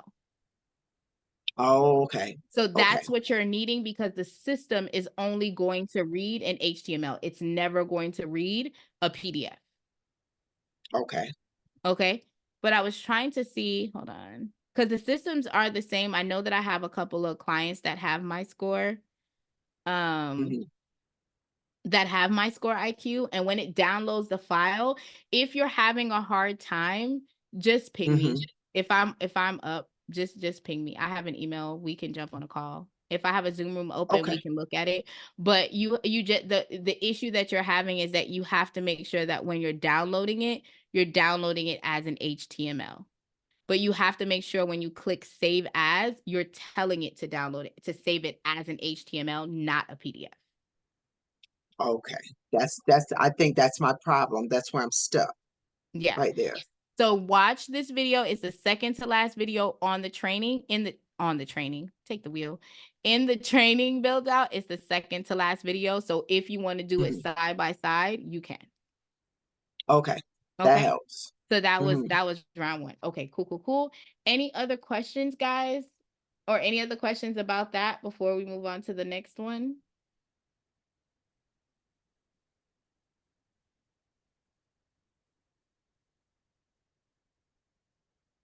Okay, so on to the benefits of Credit Dyno versus all the other credit monitoring. So because Credit Dyno was built to be integratable for the data points to be read and for the system to be able to have a clear algorithm, I guess is the best way for us to put it, it's tracking every letter that is sent and what it was able to delete last round, right? So when you're using Credit Dyno, you don't have to log into the other platform. You don't have to log into Credit Dyno, do all of those things every single month, pull it down. You just literally come here month after month after month and you click this button that says one click import. That is literally all you have to do. You would literally come in every 35 days. So this is day 70. I'm going to come in, I'm going to click this one and click import, and then I'm going to get this pop-up that says, look, I have a free round of disputes. So I'm just clicking that, and I'm then able to go ahead and tell the system what I want to dispute before it actually does the attack. Okay? So I want to point out some quick stuff. The system here is only going to dispute accounts that your client has. It is never going to select, I'm going to repeat that, it's never going to select the inquiries that your client has. That is something that you physically would have to do on your own. You would have to go into the system and physically select, are these inquiries needing to be removed? Rule of thumb and best practice is that when you have the inquiries listed, you want to make sure that there's no open and active accounts connected to that inquiry. So in this particular case, this client is a Bank of America inquiry that's here. I'm going to go ahead and search Bank of America. It doesn't show up, right? It's not showing up. It is showing up banks. But so this person does not have an open and active account with Bank of America. So I would select this to be disputed in my round of dispute letters that I'm going to have going out. Does that make sense, y'all? Yep. Oh, I like Chris. Go ahead. Come on, Chris. Work with me now. Now, when we are talking about the benefits of Credit Dyno gives you your client's report for a full 7 years. Most of the other credit monitoring software is only giving you a 2-year look back. So you're not really able to see where the hiccup started. If the account was derogatory, but now it's been brought current, you're not able to see that information so that you can have a clear conversation with them about, yeah, you had this late payment back in 2020, right? But now you're doing good. But you're able to have that dialogue a little bit more robust when you're dealing with the Credit Dyno, because it's giving you your full 7-year report. You don't have to wait for the report to actually come back from the 3 major credit bureaus in that 30-day window. You're able to see it in real time. Now I'm going to go over some information that's given to you with Credit Dyno that I definitely think is very important to have this conversation during the consultation. And I want to point out some good things to you guys. So right here, when you click on this little eye, I want to make sure you guys saw how I got into it. With Credit Dyno, when you click on the eye, you're able to go ahead and see the report. So you can see what type of account it is. It's a revolving account. You can see what their credit limit was.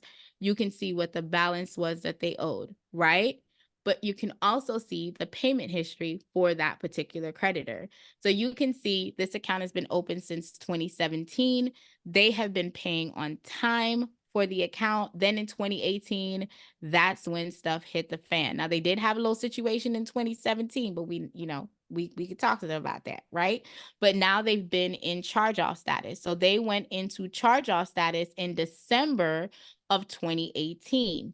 This particular account only has a 13% of on-time payment history with Experian, right?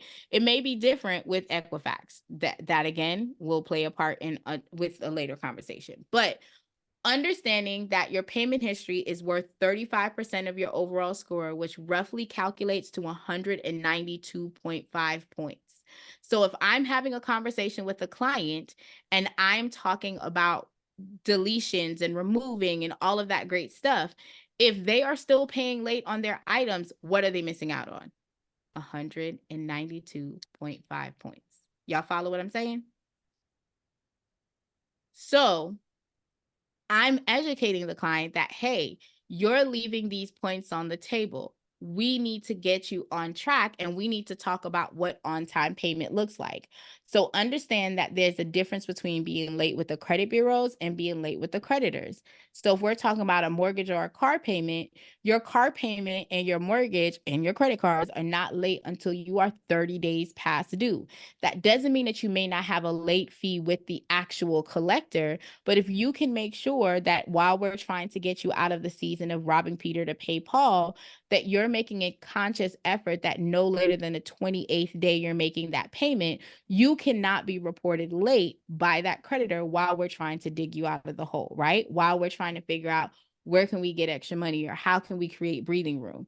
But you're educating them that, hey, you're considered late at day 30. A lot of creditors, depending on when their cutoff time is, if they pay on that 29th day, if they pay after 2 o'clock, guess what? They're not reported late because they're not going to cycle that bill until the next day. They're not going to cycle that payment until the next business day. So you're going to have that conversation of it's worth 192 points. Your baseline number is 300. If you pay on time every single month, you're earning 192 points, right? Other thing that you want. Oh, go ahead, Miss Chris. What question do you have? Well, I'm experiencing something like that right now, in my own credit profile. I had a situation where they tried to increase my mortgage for escrow account, and I wouldn't allow them to do it.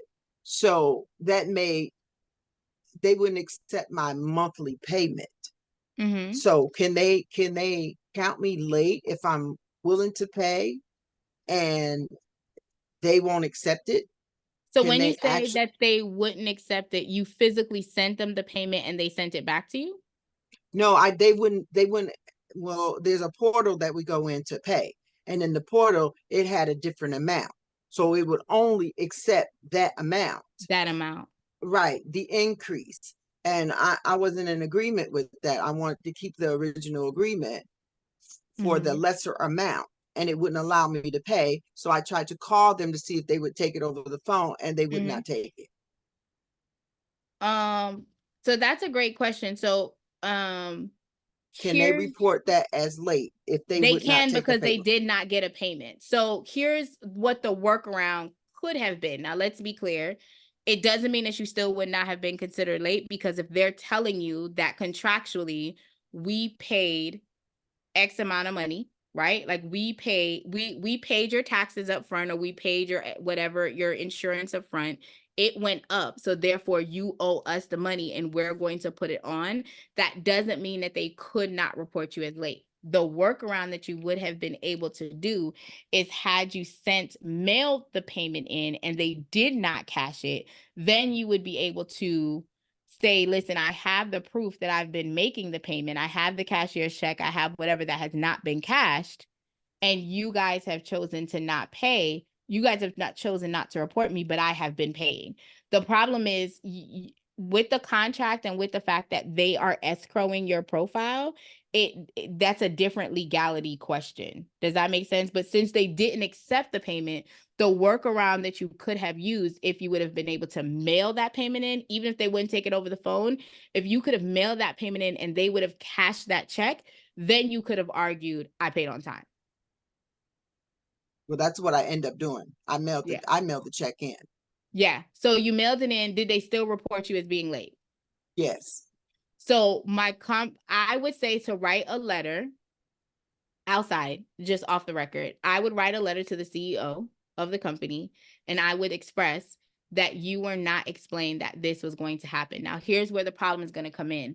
In your contract of your escrow, they have it written that if they're collecting the escrow, that they're going to charge on top. Unless that information is left out of your contract, you're still liable for that amount.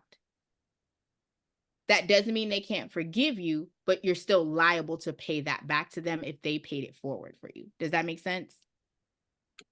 Right. If I'm paying my own taxes and insurance and I close the escrow out, I'm not contracting with them to have an escrow account anymore. So that's a great question. So my question would be, did they pay anything out on your behalf? No. So if they did not pay anything out on your behalf, that would be the letter that you would write to the CEO. This is what I paid. Here's the proof of what I paid. I would send that to the CEO, and I would send that in my dispute round to the actual creditor themselves. Because you're saying y'all are charging me extra, but I don't owe you extra because I took care of it myself. So you're going to send proof of you paying your own taxes, send proof of you paying your own insurance, and ask them for that to be adjusted because you made your mortgage payment based on your contractual amount. Right. Yeah, that's how you would maneuver that. Yep. You got it. Okay. Thank you. No problem. Mr. S, you said you had a question about the class. If you want, you can shoot me an email, or if you want to come off mute, you can definitely ask me the question. It's completely up to you. Yeah. Whichever. Do you have any other questions, Chris? Nope. Okay. Okay. Thank you, babe. Okay. What questions do you have, Mr. S? No, just I was wondering about the the link they got sent out. Or I know it's supposed to be over Zoom. I had a technical difficulty, maybe. So I'm not sure. So the emails were sent out with the link, and it was actually when you signed up when you actually registered, it actually sent you the link to the courses. So in your course review was the actual link for the Zoom, as well as the email curations that went out. And all of it came from support@Evolve Life Now. And I'll drop it in the chat so you can search. Sometimes it sends me to spam, so it could be why you didn't see that. But did you get into the course material? Yes, I got into the course material. Then I went through the through the courses. Still going through some of them, and looking at where I went to the homepage, and it took me to like the community, different drop downs. So Yeah, but the Zoom link was in the course material, and if you came into the Facebook group, the Zoom link was in the Facebook group as well. But I didn't see you come into the Facebook group. Yeah, but I got the courses and everything too. So okay. Awesome. Okay, cool. But when the next class comes around, you'll get a link, and because you're already in the system, you'll be able to come in under the free mentorship as well. Got you. Okay. Yeah, because I signed up for the mentorship and then the courses as well. So. Oh, you signed up for the mentorship too? Okay, I'll check to make sure that you're in the mentorship, but that's the same email for everything that goes out. Okay. Okay. Awesome, Sauce. Great question. Thank you. Thank you. But you'll get a message when the next class is coming around. And then, of course, this Saturday is the first mentorship class. So you'll be able to bring any questions that you have. And we're going to cover what to do on day one. We're going to cover what you do the first 15 days on the account. So you'll be able to bring that up if you have any questions. And what time would that start? It should be in the mentorship course. I want to say I have it set for 11 a.m. I want to say it's 11 a.m., but I will confirm and I'll shoot you a text message. Gotcha. All right. And is it under like the join the group, collaborate with members, and take courses on those drop downs? There should be a walkthrough video that's in there, but no. The group email, sorry, the group is the Facebook group, and that's sent in the email that goes out. But the actual Zoom link should be in the actual course on your main page. It should be there. But if not, I'll make sure to send a course walkthrough video to you just in case you missed it. Okay? Okay, awesome. Awesome, Sauce. Thank you. Thank you. Thanks for dropping that, David. I appreciate you. Okay, so that's the payment history question. Listen, I love me some Chris. Chris, you come back. Okay, honey? You come on back now. That was a great question. And guys, remember the contract is what is feasible. Now, some contracts you have to have an escrow, but again, a lot of companies like you to have an escrow because they want to be in control, make sure the taxes are paid, make sure the insurance is paid. But if you have record that you've paid it on your own, send that record in, let them know there's no reason for this rate increase, and advocate for yourself. I promise you. Maybe we start with the lower price mentorship plan. Absolutely. You can definitely start with the lower price and upgrade whenever you choose. Great question. All right. So the second part of my consultation that I normally go over is talking about account health. When you click on the account health status, it tells you a couple of things. So number one, if the account is closed, that means if the account is closed with the creditor, that means that available credit that the client has is no longer in the calculation portal for your client. Now, credit utilization is worth 30% of your overall score. That translates to roughly 165 points. So if we're doing the math that your baseline number is 300, you have 192.5 for your payment history, and then 165 for your credit utilization. If you're wanting to be in the 700 clubs, your goal is that your utilization needs to be right at about 20 to 17% utilization. That's the icing number right there. If you're wanting to be in the 800 club, your utilization needs to be below 7%. A lot of times clients are always asking me, well, where do you expect me to get this money from? So tips that I always give: number one, get a credit card that covers your monthly expenses. Tax time just came. Y'all just got a chunk of money. I need y'all to go ahead and take that chunk of money and go and get a secured card. If you cannot get a card with Capital One or one of those builder cards, right? Now what you do is you leave your money in your bank account, you use your credit card. Hopefully you got a cashback reward, you got airline miles, you got something. You done got something, okay? So because again, I believe in dating my banks. I marry my husband, I date my banks, okay?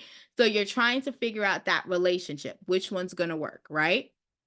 Now, once you're doing that and you know that your monthly expenses are $5,000, your monthly expenses are $2,000, your monthly expenses are $3,000, you're going to pay all of your monthly expenses with your credit card, because you know you can pay your credit card bill off because your check comes in and you're covering this $3,000 monthly bill. Am I making sense, y'all? Let me know if I'm losing anybody.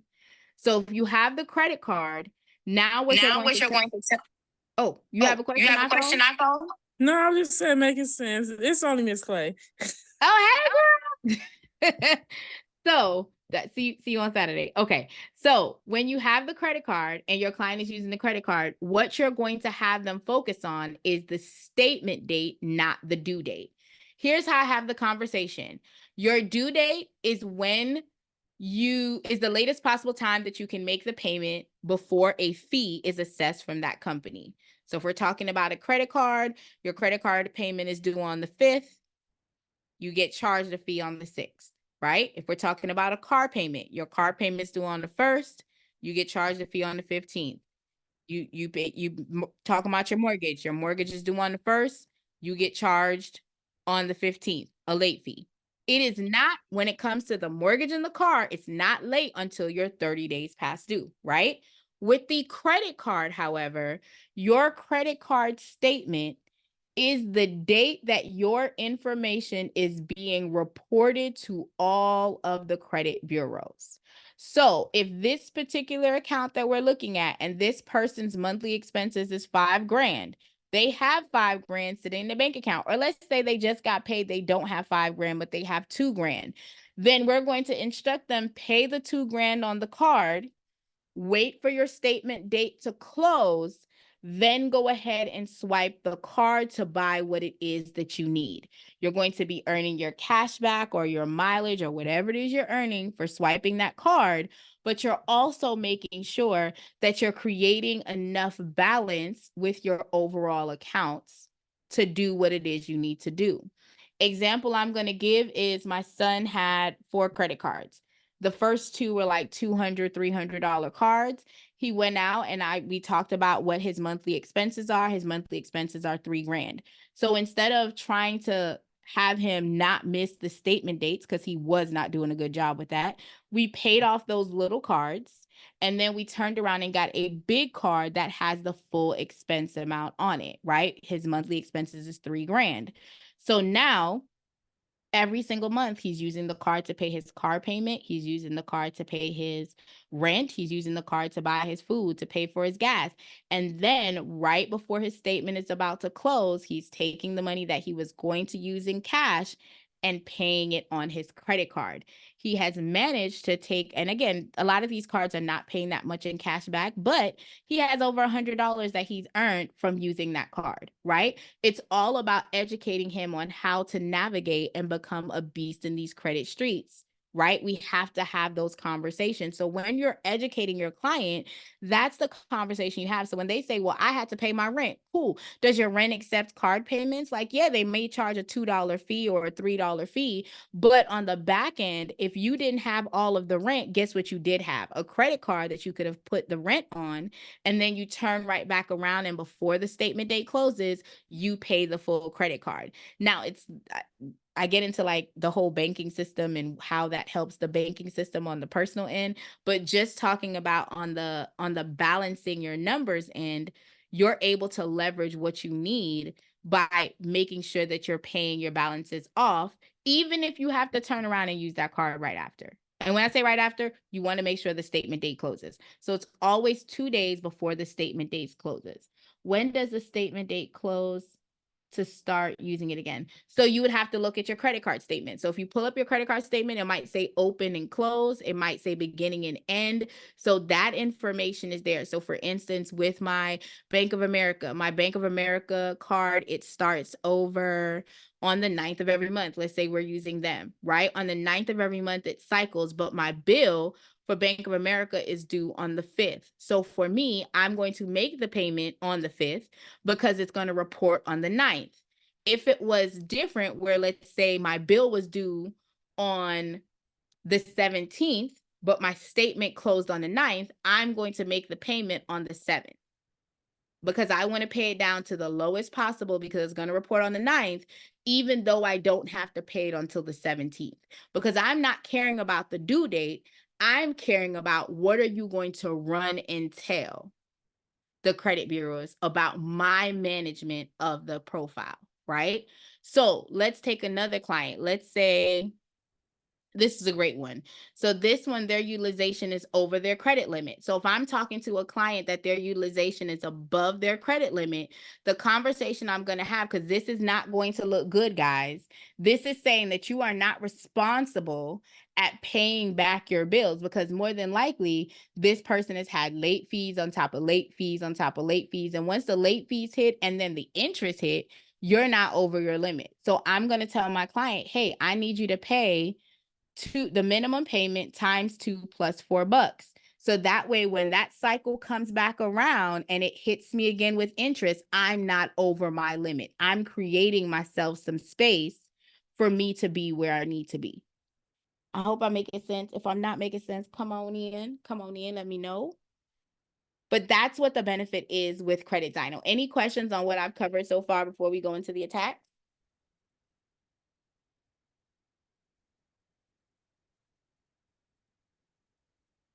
All right.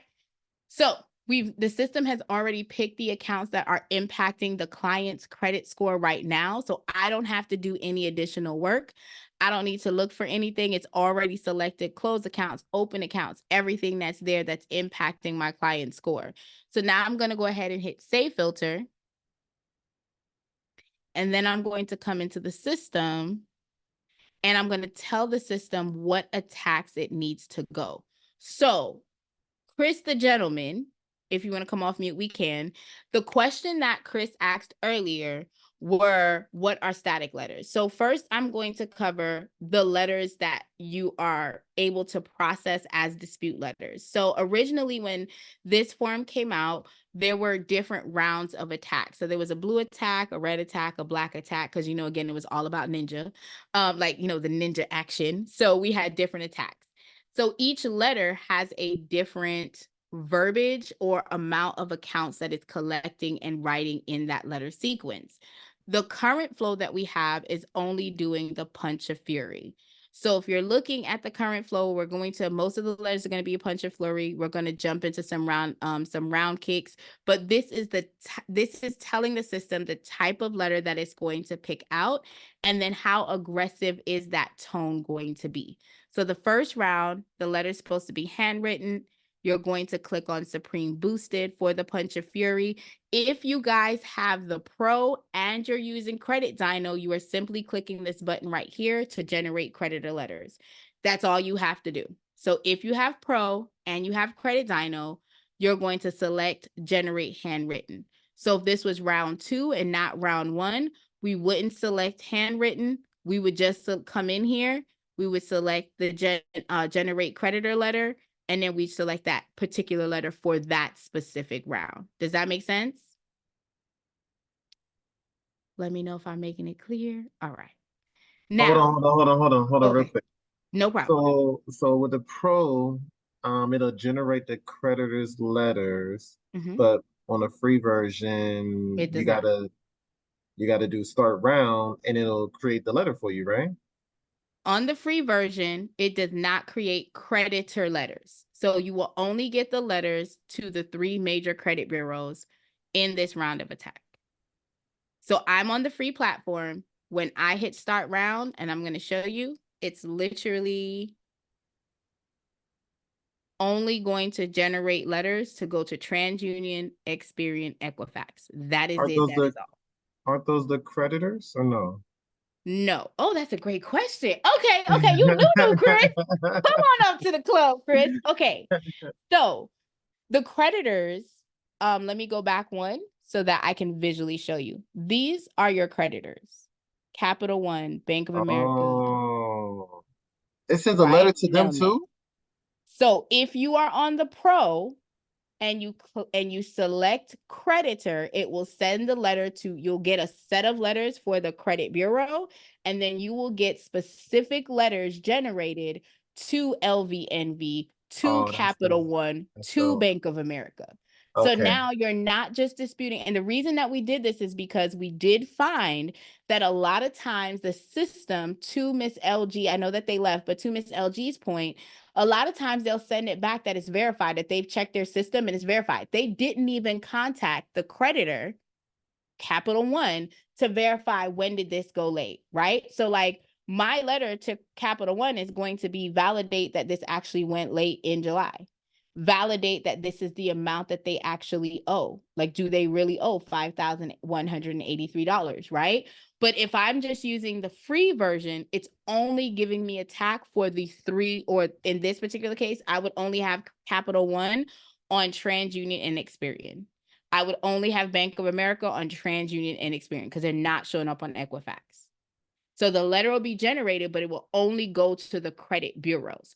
The creditors are the people that are reporting that you owe them. That's who the creditors are. Great question. So if you, the only way you can get that, I'm sorry, I just clarifying. The only way you can get letters going out to the creditors is if you have the credit dyno. If you have the credit dyno and the pro, it has to be together. So if you look here, it says, I'm going to pick any letter. It says generate creditor letters pro only. So if you have credit dyno, but you do not have pro, it's still not going to generate the creditor letters for you. You have to be at the pro in order to get specific letters to all of those creditors that are reporting them negative. Okay. And it's still $17 per client. If you are using Credit Dyno, it is completely free every 35 days. Every 35 days to do one. Well, you're only going to be doing one, my love. You're only dispute. So I think that you're thinking one as in one letter. I need you to see that one client. Exactly. So if you have to, if your client has errors or has negative accounts with all three credit bureaus, it's generating letters for all three credit bureaus with the accounts that are designated with them. So for instance, we saw that Capital One was only with TransUnion and Experian. So they're not going to show up on the Equifax letter. So if you are using, so I'm using Credit Dyno today. I just generated this round of attack. As you can see, I put no money in the bucket. None at all. I'm still at zero. I had a free round of attack because I used Credit Dyno. So now I have my letters for the three major credit bureaus. Okay. So what if you have five clients that you need to put in? Each one of your clients would have to sign up for Credit Dyno, just like right now they're with My Score IQ. They would have to leave My Score IQ and go to Credit Dyno. And they're still paying the $17 even after I've gotten my first. That's it. So I want to make sure that we're clear. So are we asking if they're with Credit Dyno or if they're with My Score IQ? So if they're with Credit Dyno and I have 5 clients to put in, I understand that you get the one free, right? Every 35 single days. 35 days. So they're not canceling their credit monitoring. So if they're with so let's talk about your clients currently with My Score IQ. Your client is currently with My Score IQ. Every single month, they have to keep that credit monitoring on for you to generate the letter, right? Right. Okay. They're being billed $29.99, $39.99, whatever that is, every single month for that platform. What I'm saying is they're going to be leaving that platform and going to Credit Dyno, and every 35 days, every month that they're paying for Credit Dyno, you're getting a free round of attack. Period. Per person. per person. So if you have 15 clients, so I have Raquel, I have Linda, I have David, I have Sarah, I have Romeo. If they are on Credit Dino and they are paying their monthly credit monitoring to Credit Dino and not My Score IQ, not Smart Credit, not anyone else, every 35 days, you are getting a free round of attack, period. It doesn't matter if you have 5 clients or 500. As long as they pay for their credit monitoring, they're getting a free round of attack. Got it. Makes sense now. Okay. So it's not per month. If they were with My Score IQ and they were paying the $29.99 and then you came in this month, you're paying the $17 for the letter. They're still paying for the credit monitoring next month. You're coming in, you're paying $17 for the letter. All you're doing is switching them from one credit monitor platform to the next credit monitor platform. And you're then getting a free round of attack. So now you're not paying for the letters at all. So whether you're doing the letters for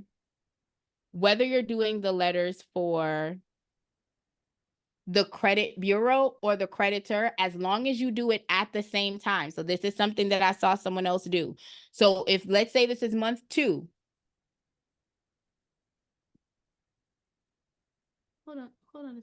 Hold on 1 second for me. I'm so sorry. Hold on 1 second, y'all.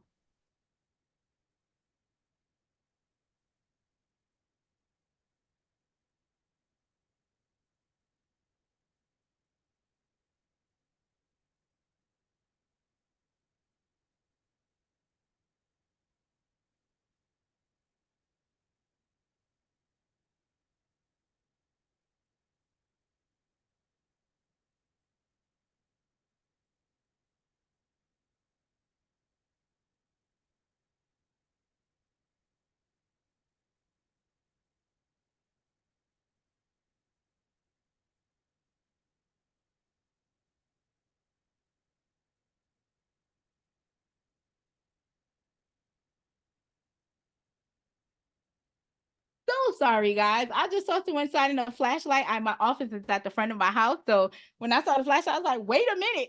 What's going on? There was an accident out there, but everyone's fine. So sorry about that. Thank you guys for working with me.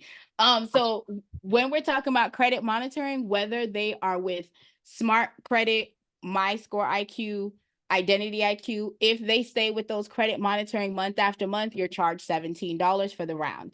If they switch their credit monitoring to Credit Dino, you do not pay for any rounds at all, as long as they're paying their monthly payment. Does that make sense?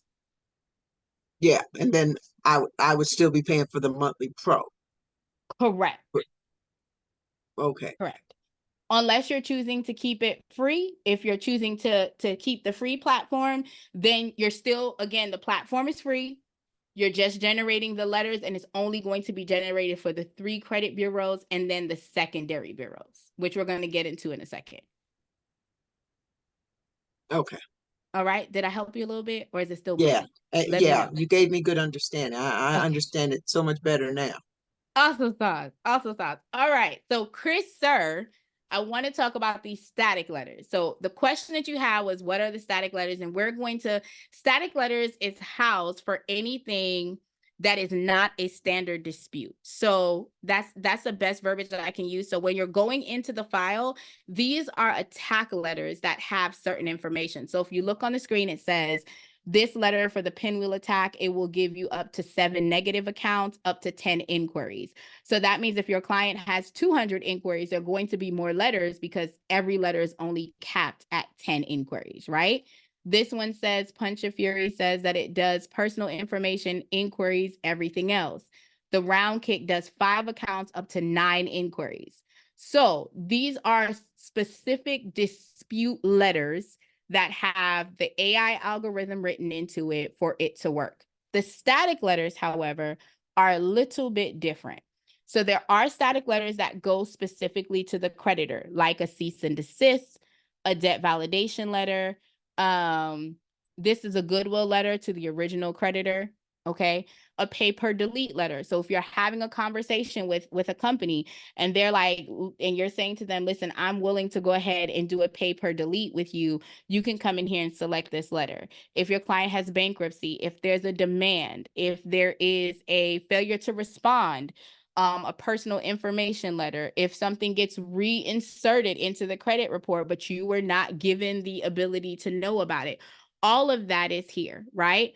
Also, stall letters. Stall letters are letters that you would normally send out the 1st through the 7th. I normally say 14 days is a good run, but anything outside of that 14-day window, once you get a stall, I just tell my clients to move on to the next round, okay? But this is general letters that are either going to the credit bureau or the creditors or bankruptcy court. Now, in this attack round, when it says the static letters, these are referring to the secondary bureaus that houses your information. So secondary bureaus are companies that feed your information into the actual credit bureau. So a lot of times people are thinking that, hey, I'm getting, I only need to dispute with Equifax, Experian, and TransUnion. But the truth is, LexisNexis, I call it Big Brother in the Sky. My 9-to-5 job, I've been an injury adjuster for a little over 2.5 years, but I've been in the auto industry for insurance for a little over 6. So LexisNexis is where we go to find out everything. If we need to track you down because we can't find you, we are calling your cousin, we're calling your mom, we're checking phone numbers, we're checking your plate, we're checking all of your history. Your background check is on LexisNexis, your motor vehicle report is on LexisNexis. So I call them Big Brother in the Sky. Okay, so these secondary bureaus collect your data from the DMV, from the police department, and they house that information and they feed it into the credit bureau. So when you're looking at the attack flow and it's specifically telling you to send a letter to this secondary bureau companies, it's listing them off. So best practices for me is I normally scroll down to the bottom and then I select the option. Now you cannot do this until you have already selected the accounts that you're going to dispute first. It is a must that you have to go through the first step before you can come back and go through the second step. Okay, these will then pull out the accounts and generate letters to LexisNexis, Innovis, LCI, ARS, and these are all secondary companies that feed your information into the main hub, which is TransUnion, Experian, and Equifax. Does that make sense, Chris, the gentleman? Yes. That's awesome. Those are really good letters.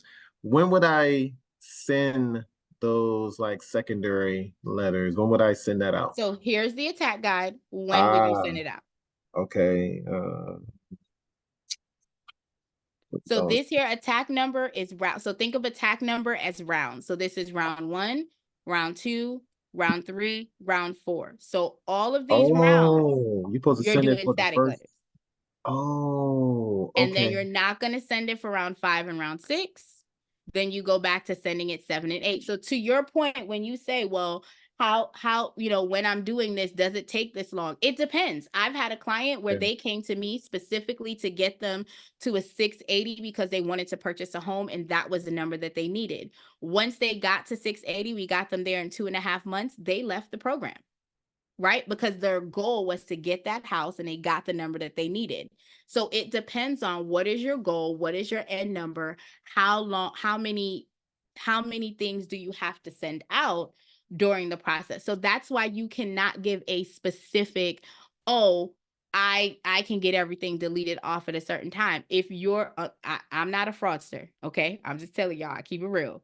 So for me, I can tell you that my clients gets results within the first 45 days. Within the first 45 days of being with me, they get results because I tell them on our consultation what is missing from your profile. So why you are not getting the numbers that you need to get. I also tell them what we're going to do, and I give them specific things that they need to focus on for that month period. Right? So we're not just having abstract conversations and I'm sending off letters. I'm letting you know that I know the credit mix is 55% of your score. It's worth 55 points. Sorry, it's worth 10%, 55 points. So if you don't have any credit cards and you don't have any installment loans, you don't have an auto loan, you don't have a mortgage, you don't have a student loan, you're not getting 55 points. So we're going to have that discussion on how to set you up to be there. So having the balance of knowing what the FICO score is entailing and understanding what these letters are going to do is going to create a balancing act for you. Does that make sense? I hope that makes sense. So Yeah, we have that makes sense. Yeah. Thank you, my love. Come on now, talk to me, I'm baby. sorry. I have one more question Sure. on. Okay, so want to get the pro, right? And I have 5 clients. How do I offset that pro cost? Like what should I be charging clients to do this? And I'm going to be sending the letters out also, right? So that means I'm incurring letter charges at the post office too, right? So That is correct. all So of that. it depends on what you're doing. So I think earlier you said you're going to do it for you and your family. Is that correct? Sure. Okay, so let's run with the you and your family convo, and then Okay. we're gonna go afterwards. Okay. What I'm going to tell you is if it's you and your family, my recommendation is to split the cost of what it is for the platform. So if it's 5 of us, I will say $200 divided by 5. All of y'all give me this money. If it's also family, you can say, I'm going to go into the system and I will generate the letters for you. I will give them to you and you got to mail it out. If you are going to do this on your own, you have to figure out how much it's going to cost. So I always say use you, because not trying to be funny, you always think you're the worst person. And I'm going to tell y'all not. Okay. When I started doing credit repair, my credit score, and I'm going to keep it a buck with y'all, my credit score was like a 515. This was 19 years ago. My credit score was a 515 when I started doing credit repair. With that being said, I met clients who had a 430. I had a client who was a 380. I had a client with 17. I was like, how they keep giving you a car? 17 repos. You're going to see worse than you, but at least you have a gauge if you look at what you're doing. And then you can calculate. If you're doing this as a business, market research is the only thing that's going to help you. Find the credit repair organizations within your state, see what they are charging in pricing, and then figure out what is your overhead. You know that your overhead is your paper, your ink, your toner, unless you're going to have the system mail it out for you, right? And then you also have to look at, to Mr. Chris's point, how much it's going to cost for me to do the stamps. Stamps are 68 cents a stamp. I just sent out letters today and I used 100 stamps.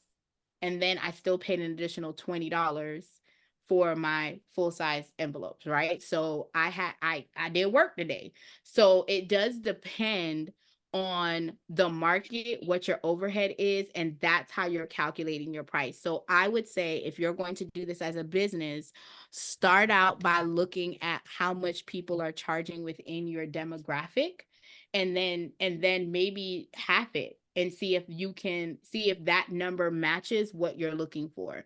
But in my mentorship, I teach, what are you going to pay yourself?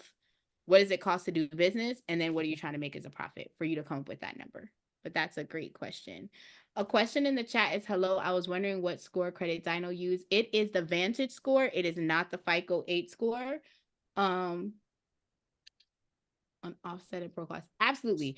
If you have family, charge the family. Okay. You can give it back to them and say, hey, I'm not going to print your letters for you. Or you can do your first round of letters, see how much it costs for your letters to be paid for postage. And then if they want to say stuff like, oh, I want to do certified mail, cool, I'll invoice you for mail. So even if you turn around and tell them, I'm not going to charge you for your attack because you signed up for Credit Dino, right? You don't charge them for the attack. You can tell them, I'll invoice you for what it's going to cost for me to mail. So that way you have a test client that you're able to figure out what your pricing point should be. Does that help, Chris? Oh, yeah, it does. Yeah. Oh, I'm sorry. Oh, No, go I ahead. thought you said to me. no. Any Sorry. other questions? Anyone else? Like, Chris, do you have another question? How did you get to that, to what was that last page that you were on with the clients, and it was showing the different boxes that they were attacking? How'd you get to that? So which one? So if you're talking about the Static static letters. letters, Yes. you're gonna go to, so you're gonna click static letters at the complete bottom. And these are Okay. all free letters. As long as you have $1 in your balance, it will generate any of these static letters for you for free. Oh, okay. That's good to know. Okay, great question. Any other questions, guys?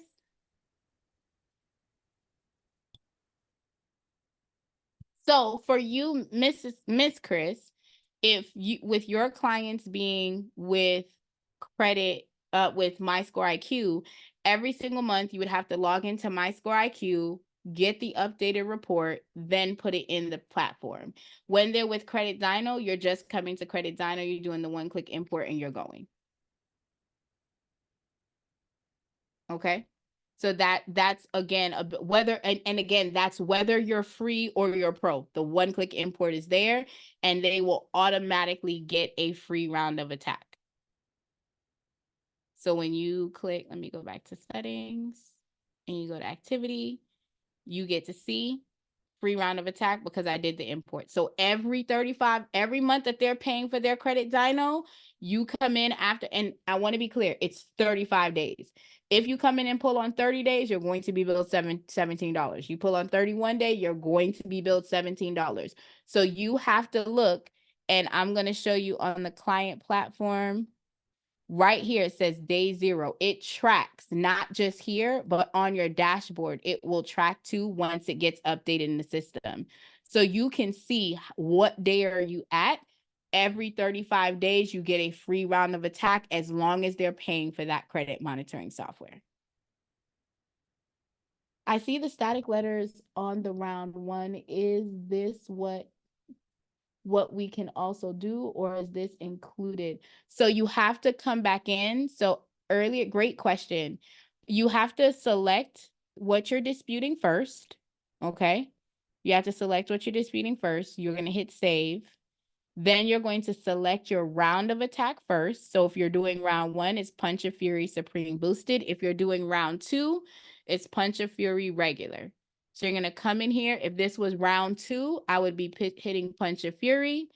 I would be hitting, hold on, did I say regular? I want to make sure. Yep, regular. So I'm just going to hit this regular one here. I'm going to hit start round. I'm going to type in confirm. It's going to generate that. And then I'm going to come back in the system after it generates attack 2. I'm going to hit static letters, and then I'm going to generate the static letters for the credit, the secondary bureaus that has responded that they have an accurate profile. That they have an active profile. And just for the record, you're always going to have a LexisNexis profile. I have not ever, unless you are new in these streets, normally as soon as you have a DMV report, you have a LexisNexis profile. My pleasure, Indigo. Did you have a question, Ms. Chris? Yes. Now, are the secondary letters, Mm-hmm. is that $1 for each one that's going out, or you said they're free? It's completely free as long as you have $1 in your bank. You have to have at least $1. So if you look right here, I'm going to try and generate this letter. Hold on. It's going to tell me about myself. Sometimes see, it says error. You need to have at least $1 in credits to create a static letter. So the static letters are free, but you have to have money in your bucket in order for the letter to generate. If you have no money, it will not generate. Does that make sense? Yeah. Gotcha. Any other questions, guys?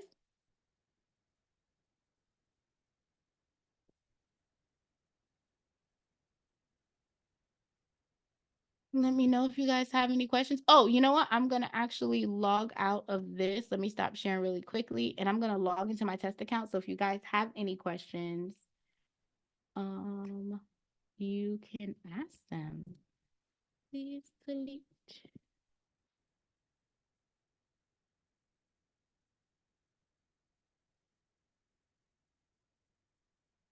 Okay, hold on. Let me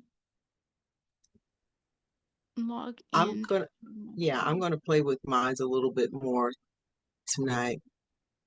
I don't No have any problem. questions. Thank you so much for all your help.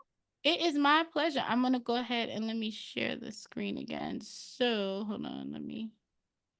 I know that's not what I said. This one. Okay. Save.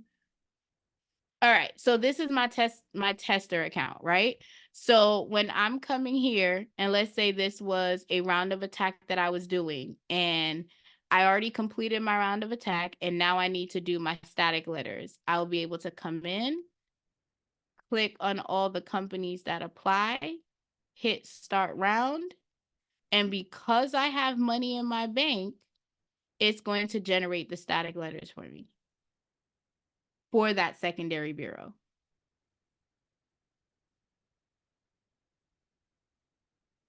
So I wanted you guys to kind of see it since I can't do it in the free version because I'm not putting $1 on there. Look, not putting $1 on there. And the lowest amount you can load is $20. So just for transparency, the lowest amount that you can load on the platform is $20. So if you are utilizing a system that has a round of attacks on there, like if you're using a MyScoreIQ or something like that, you would still have $1 left in the bank after you've done it. So you wouldn't have to worry about that at all.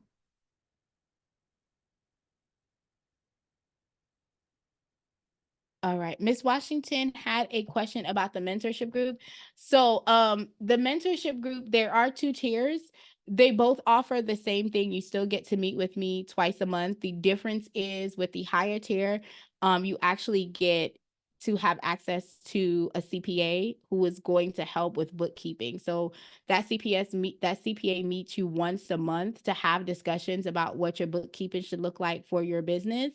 And that way, if you have any tax questions or bookkeeping questions, you have a dedicated space for you to offer to. Bookkeeping. So when you're running a business, there are some tax implications that you have to worry about. For me, I found that we don't have a clear balance of both. So I did partner with a friend of mine who I've known since I was like 18, who's been doing accounting for like ever. And he agreed to sign up to my mentorship program to have access to that. Also, I am going to be able to feed you guys into my mastermind group. So myself and 10 other entrepreneurs have created a mastermind. So we teach everything from how to dispute student loans specifically. Like there are people in there that specifically only hone in on one particular thing, and you guys get access, exclusive access on the $79 program once a month to come to a class that's included. You can choose to sign up to the mastermind group that we host over there, but that's also going to be included in the $79 package as well. So with the $37 package for my mentorship, you meet me twice a month. We go over, you have ability to do a workroom with me. We go over credit repair, like from the basic level up. And then if you guys have any questions, I always have special guests that kind of drop in and just drop little nuggets that have been in the industry on different topics. But Chris, to answer your question, bookkeeping is what you need to know in order to not get the tax people to come after you like your name Wesley Snipes. That's what it is, because I ain't Wesley, okay? And I ain't Lauren neither, okay? I like to be free. Big Bertha will like me. I like to be free. All righty. Any other questions? And Miss Chris, I know that you're going to get it. If you have any questions, I will drop my booking link if anyone needs to book a one-on-one session. You guys can always link me. And in the community, whenever I do a free Zoom room, like sometimes I'll just open a random Zoom room and be like, hey, I'm here working files for the next hour and a half. You guys will have accessibility to come on in and dip and do with me. So I'll drop my pick my brain session here for the Dispute Panda team. So if you guys want to work on anything out, we can. And then keep an eye out in the community. And sometimes I put it in the Facebook group too when I'm having a Zoom room. So either one, we can get into it. Any other questions before because I said I was going to be here an hour and I realized it's now 10:23 my time. My bad. Y'all have fun. Don't worry about it. Look, don't worry about it. I'll be back. Okay, so if you guys want to watch the replay, please remember the replay is on YouTube. Please go ahead and go to the YouTube channel and heart it because I'm there. Okay. Thumbs up, thumbs down. Just interact with it, child. Just interact with it. We trying to get a little YouTube award. Okay. No one else is trying to get a YouTube award. Let me tell you the truth. I'm trying to get a YouTube award. So just go. If y'all want to watch the replay, you can go over there. Again, we are here not tomorrow. No, we're here Wednesday. So Monday, Wednesday, and then Thursday for the pro team mentorship group. We go live on this Saturday. So if you guys join the mentorship program, we have access to Dip and Do. We're going to be covering some first 15 days of what you need to do with credit repair, and then it's going to be an open room for y'all to ask whatever questions y'all need to ask. Thank you so much for coming in. You guys have been awesome. So if you guys have any questions, concerns, or comments, please feel free to reach out to us. Remember, the training tab is accessible and available to you guys to watch the replay. Miss Chris, do not forget to watch the video, second to last video on the training tab for the MyScore IQ so you know how to pull it in. Okay. It was my pleasure, Miss Washington. Hope to see you. I love that picture, girl. Hope to see you soon. And if you guys have any questions, concerns, or comments, my information is in the chat. support@evolvedlifenow.com. Otherwise, thank you so much for coming on in. Lovely to see you, Miss Clay. You guys have a great night. Okay? Bye.